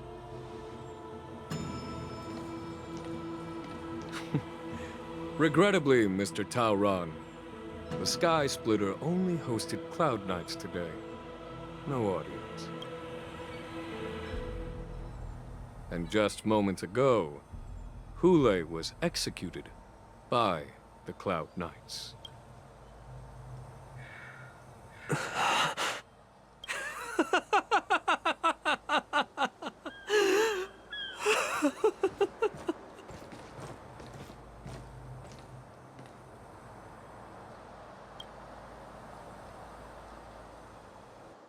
Well, what a knobhead. That was his plan was completely pointless then, wasn't it? Because like the motivations for this, for some of the stuff in this quest has been very, very mixed. Some of it's been a bit of a stretch to me, if I'm being honest. But there is one particular thing that I've very much enjoyed, and I'm looking forward to seeing how it ends. Operation Wolf Hunt Showdown has ended. The messages from the Realm Keeping Commission are... Meanwhile, the Alchemy Commission came this morning for someone. Oh. Yeah, sorry, let me just see. The messages from the Realm Keeping Commission are calming the populace down and the momentary disruption has subsided. Oh, okay. March 7th, I didn't think you'd... Miss March! My dear Miss March! I was only in the bathroom for a little bit, and you've already arranged my death? Hey, can't you play some normal games with Dragon Lady? Help is a zombie. Are you amused? Alright, enough playing. It's time to visit my masters. The infirmary is right over there. You can go by yourselves. Oh, come back and visit me when you have time. Next time, let's not play overly realistic make-believe with this doofus, okay? Well, there's not much I could do. General Feixiao didn't really give me any chance to shine during this wolf hunt operation. If I had been in the ring, I could have knocked down 10 Huleis with just one strike. You sound exactly like Master Yanqing. But for now, both he and Yun Li have been forced to go to the Alchemy Commission for some well-needed rest. I'm the least accomplished in swordplay, but I came out unscathed. I really ought to thank my masters for taking all the blows on my behalf. Right, let's go and find out. Look who's here. The beloved Trailblazer and the charming March 7th. You came to the Alchemy Commission today. Oh, I get it. You are here with March to visit her masters, aren't you? Exactly. How are my masters doing at the moment? Unfortunately, only one master is here. I'm doing fine. Did Master Yun Li run out on her own? I'm just following the doctor's advice. Miss Bailu said I could take a stroll, so here I am. Your Master Yenqing wasn't as lucky. He's probably still in bed. Considering the intense battle with Hule, and then with General Feixiao, the rigorous sparring session with her. His small body couldn't take it anymore. Master Yunli, didn't you also engage in combat? The little babies from the Luofu just don't have the resilience that us kids from the Zhuming have. I heard from Modza about the tough battle against the wolf troopers. You fought alongside Modza. Did you get hurt? The enemies were mostly taken care of by General Feixiao. Now think about it, I didn't really have a chance to get hurt. I heard a few versions of the story from the Cloud Knights who were there. The number of wolf troopers went from a few dozen to thousands. And the number keeps rising. It's becoming more absurd by the minute. Yunli, go and lie down. Got it, Lingsha. What about that smiley fox healer? And the guy with the hood? Oh, thank goodness you and the others found Yaoqiu. He lost a lot of blood and needs to rest properly. He and Malta are seriously wounded. I've had to forcibly confine them to the Alchemy Commission. All three from the Yaoqing are critically injured. But fortunately, the Xianzhou Laofu has a miraculous healer lady. It's a silver lining in this misfortune. Which is a good thing, yay. It looks like the entire delegation from the Xianzhou Yaoqing is gathered at the Alchemy Commission. Why don't we go see General Feixiao and bring her some fruit? I would normally say no, because they need to rest.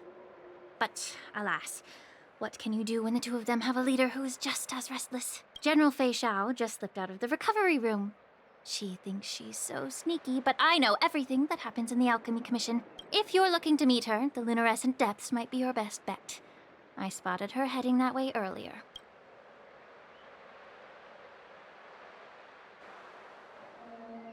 The sound of those footsteps. They must belong to General Feixiao. Out and about, despite the doctor's orders. What a coincidence. Someone else who refuses to listen to the doctor's orders. Well, being a doctor myself, I don't think my knowledge of my own body is inferior to the Dragon Lady's. The healer does not heal himself. Don't try to act tough in front of me. I'm sorry, Jiao. I didn't expect you to use poison that way. What a miscalculation. If only I'd found you sooner. If only I hadn't sent you to the shackling prison. The way you're speaking, is this really the Feixiao I know? Or could it be a Borisin assassin, imitating your voice to take my life? Oh my god, has he not? Oh my god, could he not see? Like, is that why he's on about, like, sound a lot? Jiao. Oh. Your eyes. You can't see anymore, can you? Fuck. I can still clearly hear the sound of the waves. Oh. That's enough for me. Don't blame yourself. You know what I'm more concerned about? Has your body had any changes since you swallowed the Crimson Moon? I'm not sure. There don't appear to be any changes. However, the many doubts that once plagued me have dissipated. I never thought I'd live to hear you discuss your health again. But thanks to Moza and that child, the price I've paid seems trivial compared to what we've achieved. I hold no grievances, Feixiao. I am content.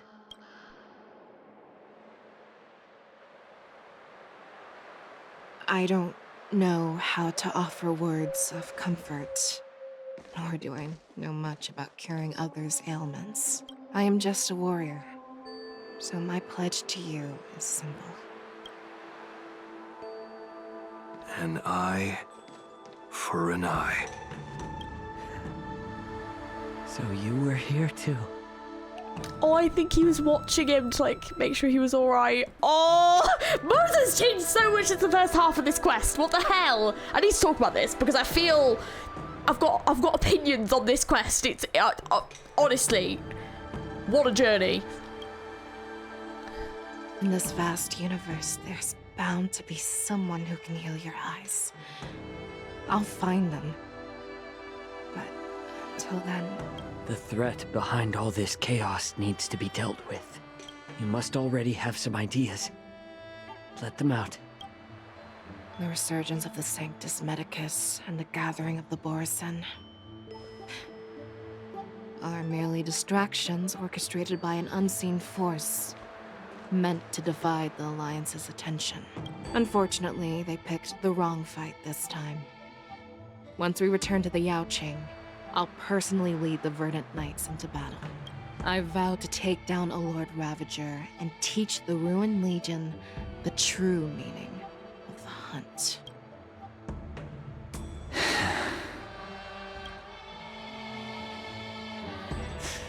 I knew it. You've always been so impatient.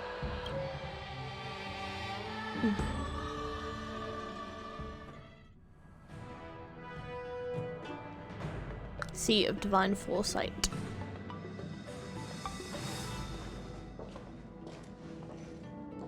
I apologize for my tardiness once again. The Alchemy Commission detained me for some time for a health examination. They released me only after ensuring I was in good condition. Oh, General, seeing you safe and sound puts our minds at ease. Hulei's escape caused significant upheaval and forced the war dance to be put on hold. A truly unforeseen disaster. Fortunately, the younger generation showed their valor.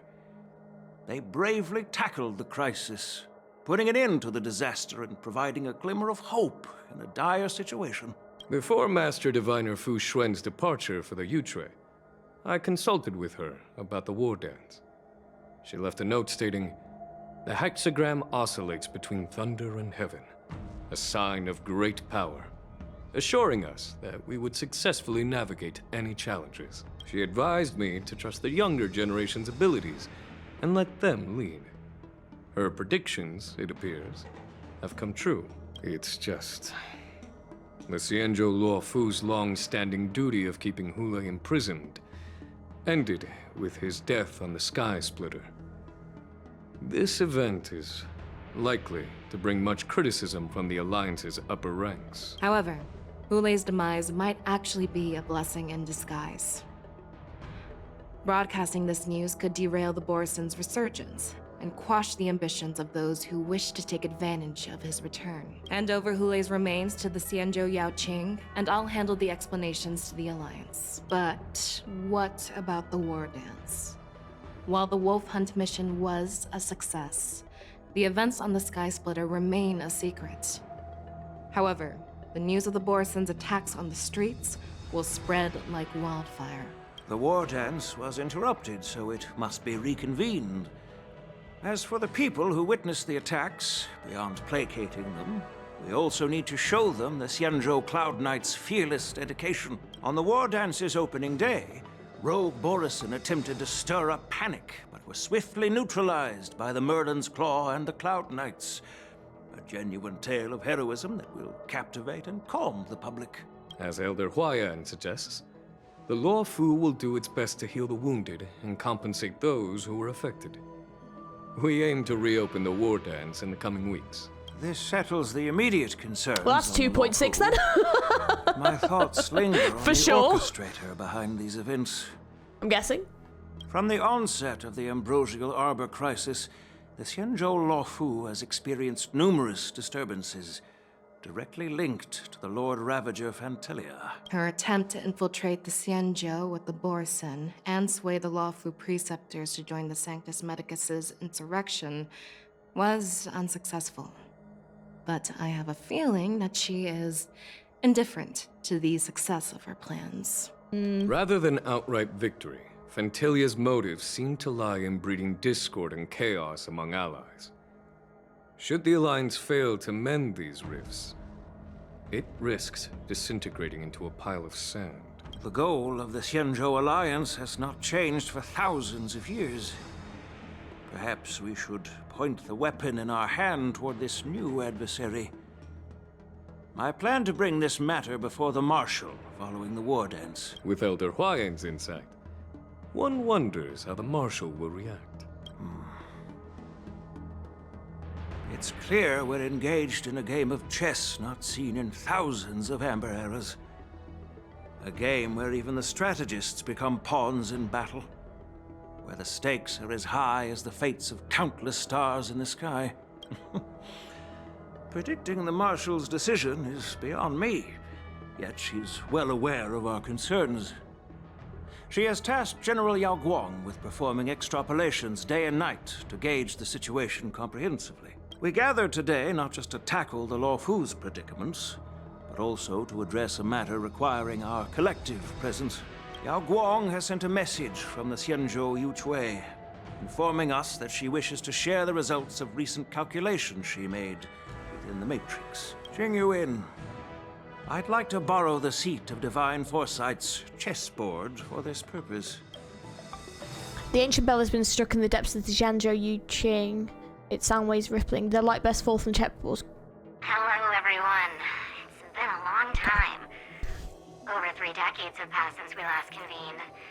And I've dearly missed each of you generals during this time. Was the seer strategist thinking of us, or thinking of the fates we're destined for? The Merlin's Claw. As blunt as always. Though, not everyone's cup of tea, huh? You once told Jingyuan, "You're lucky that I'm the one who came this time. If it were the seer strategist, this conversation might not be so friendly." I'm intrigued. Did the conversation really come to pass? I've never heard anyone mention that the Decalite reflection barrier could eavesdrop on even the quietest whispers. It appears that the Marshal sent not just 2 generals to the Luofu, but an uninvited 3rd guest as well. People have been saying that Mr. Jingyuan's intellect shines as brightly as the seer strategist's. With the Luofu caught in such strife, the Yuchui couldn't just stand by and watch. Seer strategist, our time with the Yellow Bell is limited. Let's get straight to the point. Alright. Thanks to Mr. Jingyuan, the interrogation of the 2 prisoners on the Yuchui has concluded. Oh, is that where they both are? Okay. Mr. Jingyuan's speculations were correct. Of the crimes they confessed to, planting a Stellaron on the Luofu was a complete fabrication meant to mislead. Their real aim was to secure a meeting with the Marshal to present their Godslayer protocol, a strategy they firmly believe in. Oh, God, and what okay. was this grand strategy proposed by Jing Liu and that traveler? The narrative they painted was vast and difficult to put into words. It all revolves around the coffin of the blonde traveler. Oh. To be precise, it's the remnants of the propagation. The remains of the swarm author? What, that's inside that coffin? More accurately, it's a fragment of the divine body. In the future they depicted, this fragment serves as the final nail, sealing the fate of the plague's author and securing its doom.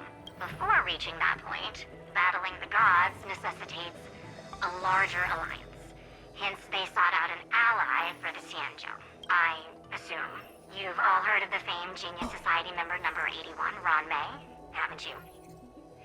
The Eye of the Yuchui has just seen this uninvited guest arrive on the Xianzhou Luofu. What? Oh, has she, like, come back with Himiko and Well or something? 3, 2, 1. Right on time. Now, as for the best way to receive our distinguished guest, I'll leave that in your capable hands. Do you remember your name? My name is Tingyun. I serve as an ambassador of the Whistling Flames Merchant Guild.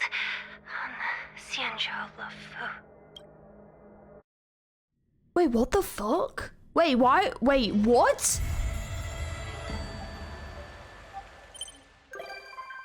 Oh, okay, so that's where we're gonna leave that then, huh? We're just gonna leave that little teaser about Ting Yun at the end. Oh damn.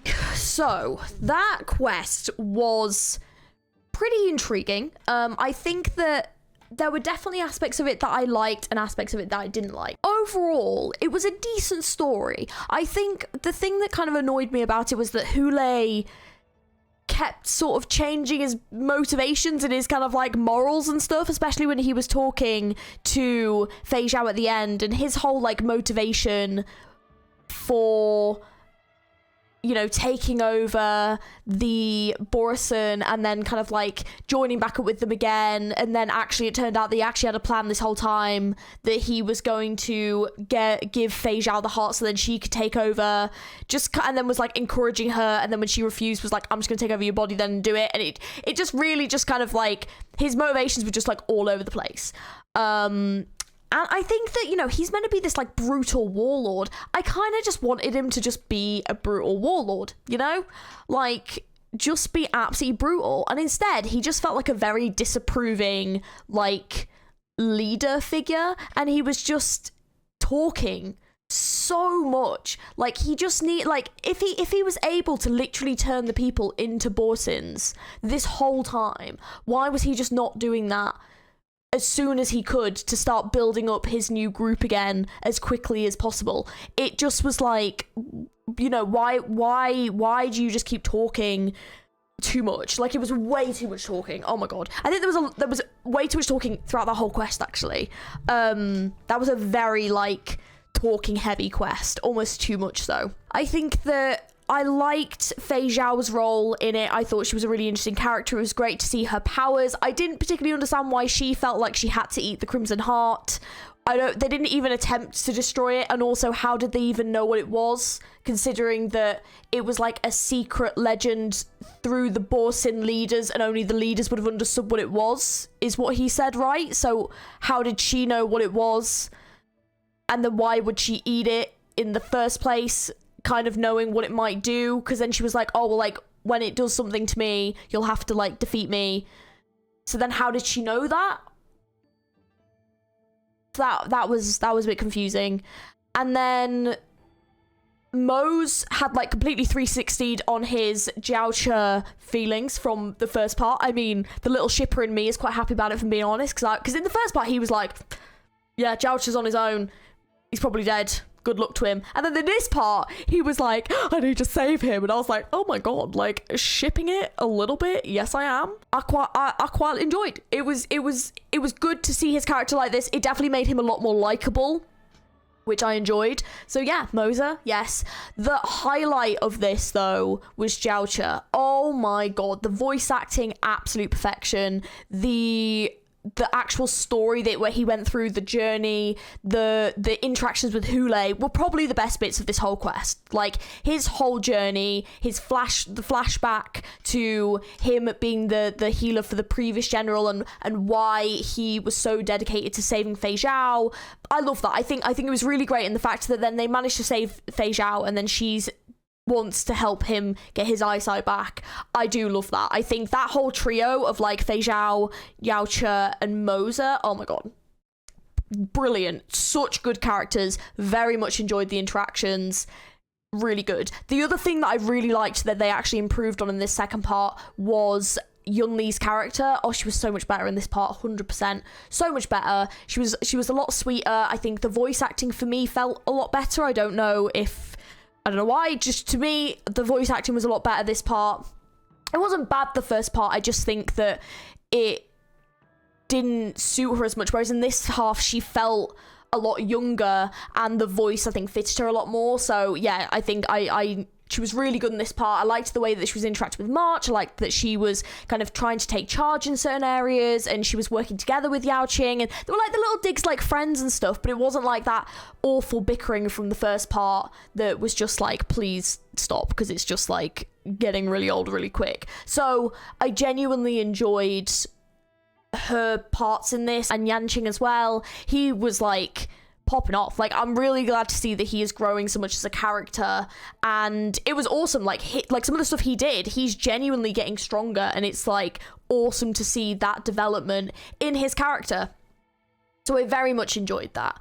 I think the overarching kind of like villains being the Vidyadhara, I think because we don't really know enough about the Vidyadhara privately and like what's kind of going on with them. I almost want to say like politically, like we don't really know what's going on because they're such a private community. We don't really know anything. So to me, it just felt like a bit of a thing out of the blue.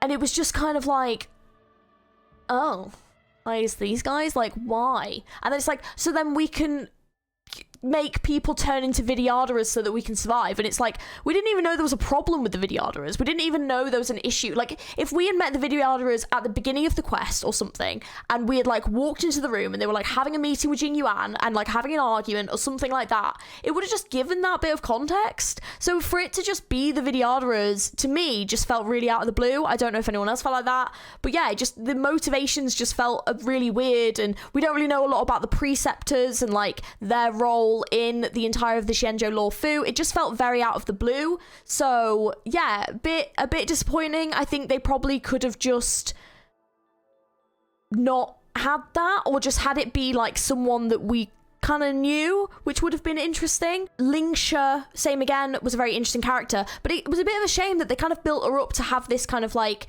thing against Jing Yuan, and that she was going to kind of come in and, you know, like I was kind of expecting it to be like she was begrudgingly working with him, but like had this kind of underlying sort of tension of like they would get into fights a bit more and they wouldn't really get on and stuff, and then eventually it would get like addressed, and instead like it instantly just got quashed. Like that was her thing. That was like her main thing, and it just instantly got quashed, and I was like, oh, is that it? Real? Like that's it? Oh. Like you didn't even give us like a companion mission. Like it was just instantly, he just said a sentence and you instantly believed everything he said, and then that was the end of that. And I was like, oh, they could have probably done a bit more with that. Like 100%. Like we could have actually like met her, like they probably could have even had like a quest where like we'd met the master or something, like to just completely just, and then now she's just working with him and it's fine. And I'm like, oh, but like what? Like just, yeah, it just was a bit sudden and a bit of a shame to just like write this interesting story about this character, about like how they got you know, exiled and all this kind of stuff, and then it just instantly got like written out and quashy. I think what would have been kind of interesting was that, like, for example, if like it had been one of the characters that we met, so whether or not it had been one of the ones from the Yaoqing, or whether or not it had been one of the ones from the Law Fu or something, like a character that we knew that was helping them, like Lingsha would have been like a great one, because it would have been her like getting revenge and like taking advantage of that to then attack Jing Yuan, and then the whole thing gets resolved, and then I don't know, like something else, like it would have been like interesting to have something like that instead of it just be like this character that we don't know that set all this up. And yeah, it just the story just feels a little bit weak, but the characters in the story are very good. So I think it's like they definitely did certain characters justice, and other characters they very much downplayed, or like it just, yeah, didn't really develop, or just kind of like quashed the development. The one thing I did not like, because I didn't see the point in it, was making you use certain characters in the fights, like having to use March 7th. Oh god, that made that fight so much harder. Like, oh my god, that was ridiculous, because it's not even like she's an OP unit. Like, for example, you're making you use feixiao. She's an OP ass unit that like it benefits you using. Making you use March 7th, like, she's not exactly OP as shit. Like, you know, it was tough. It was a really tough fight. So like taking a spot out of that for her, I was like, fair enough, you give me Yanqing or Yun Li, fair enough, but she didn't even break the weaknesses of the main dude. So I was like, this is just in like, you know, like, oh my god. So yeah, I think she did when she got to like her ult, but I haven't really used her. So like that was a really tough fight to have to do with her. and you couldn't even like swap her out. I think they should give you the option of using that character like fully built, but like they shouldn't force you to have to use them. And then in the next fight, I think that when we were having to fight the feixiao Hule, I think that they should have made you use feixiao. I understand that completely because she absolutely benefited in that fight. But Yang Qing, what was the point in using Yang Qing in that fight? He didn't even break the weaknesses of any of the enemies. So like, if you're gonna give a character that you have to use in a fight, you at least have to have them be beneficial to the fight. There was no point in him being there, really. Like, because yeah, he was kind of outside doing that thing. He didn't really need to be in that fight. So I think they could have just given us feixiao and that would have been fine. But yeah, I think fair enough, maybe it's just a skill issue, me just being a shit player. But as someone who is a bit of a shitter player, probably compared to a lot of you guys, that made it way harder. Significantly so. I've never had to go onto casual mode for any of the fights in this game up to this quest, and then I had to go onto them for all of my fights pretty much, apart from like, well, no, the final boss fights against Hule. There was one of them that I did that wasn't in casual mode, and I managed to do that one, but two of them, the one where we were inside feixiao and then that one, I did. And mostly because A, they took away my healer the first time, and then, yeah, it took me a while to get the mechanics down. But yeah, I just think that if you're gonna make you use a character for the story, so for example, when they gave us like the Fantilia fight and they made you use Jing Yuan could break the weaknesses, so it was massively beneficial to have him fully built on your team because you weren't likely to have him. But for example, giving me March 7th or Yang Qing wasn't beneficial at the time. So it's just like, why? Like, yeah, so I didn't particularly appreciate that. I always like when they give you characters to use, but I think that you need to actually give people the choice whether or not to use them, and then if you are going to have to use them, they have to be beneficial enough that it's going to make the fight fun, not, oh my god, how the hell do I do this with my limited ass team now because I can only use two of my own characters. So yeah, not my favorite moment. It's not been my favorite quest. Like I said, there's been aspects about it. JIAOQUI, definitely the best character for me, 100% out of this whole thing.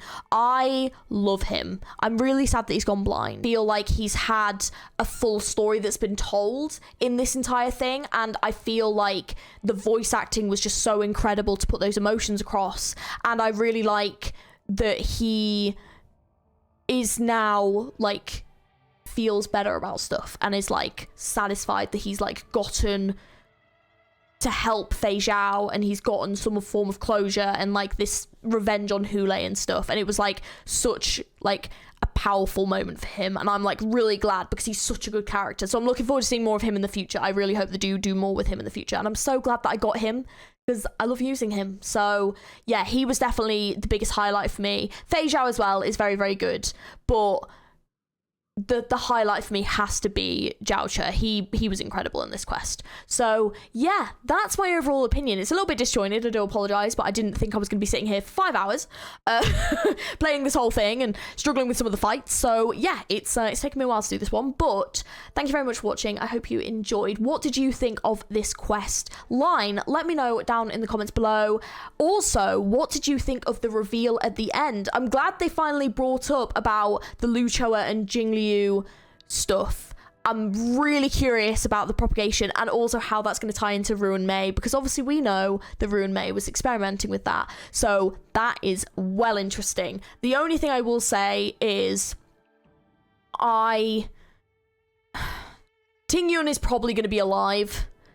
Don't know how I feel about it, because this game and Hoyoverse games in general have a very bad history with not killing off characters and sticking with it. And I've talked about this before. So part of me kind of wants Ting Yun to actually be dead and them to just like keep it that way.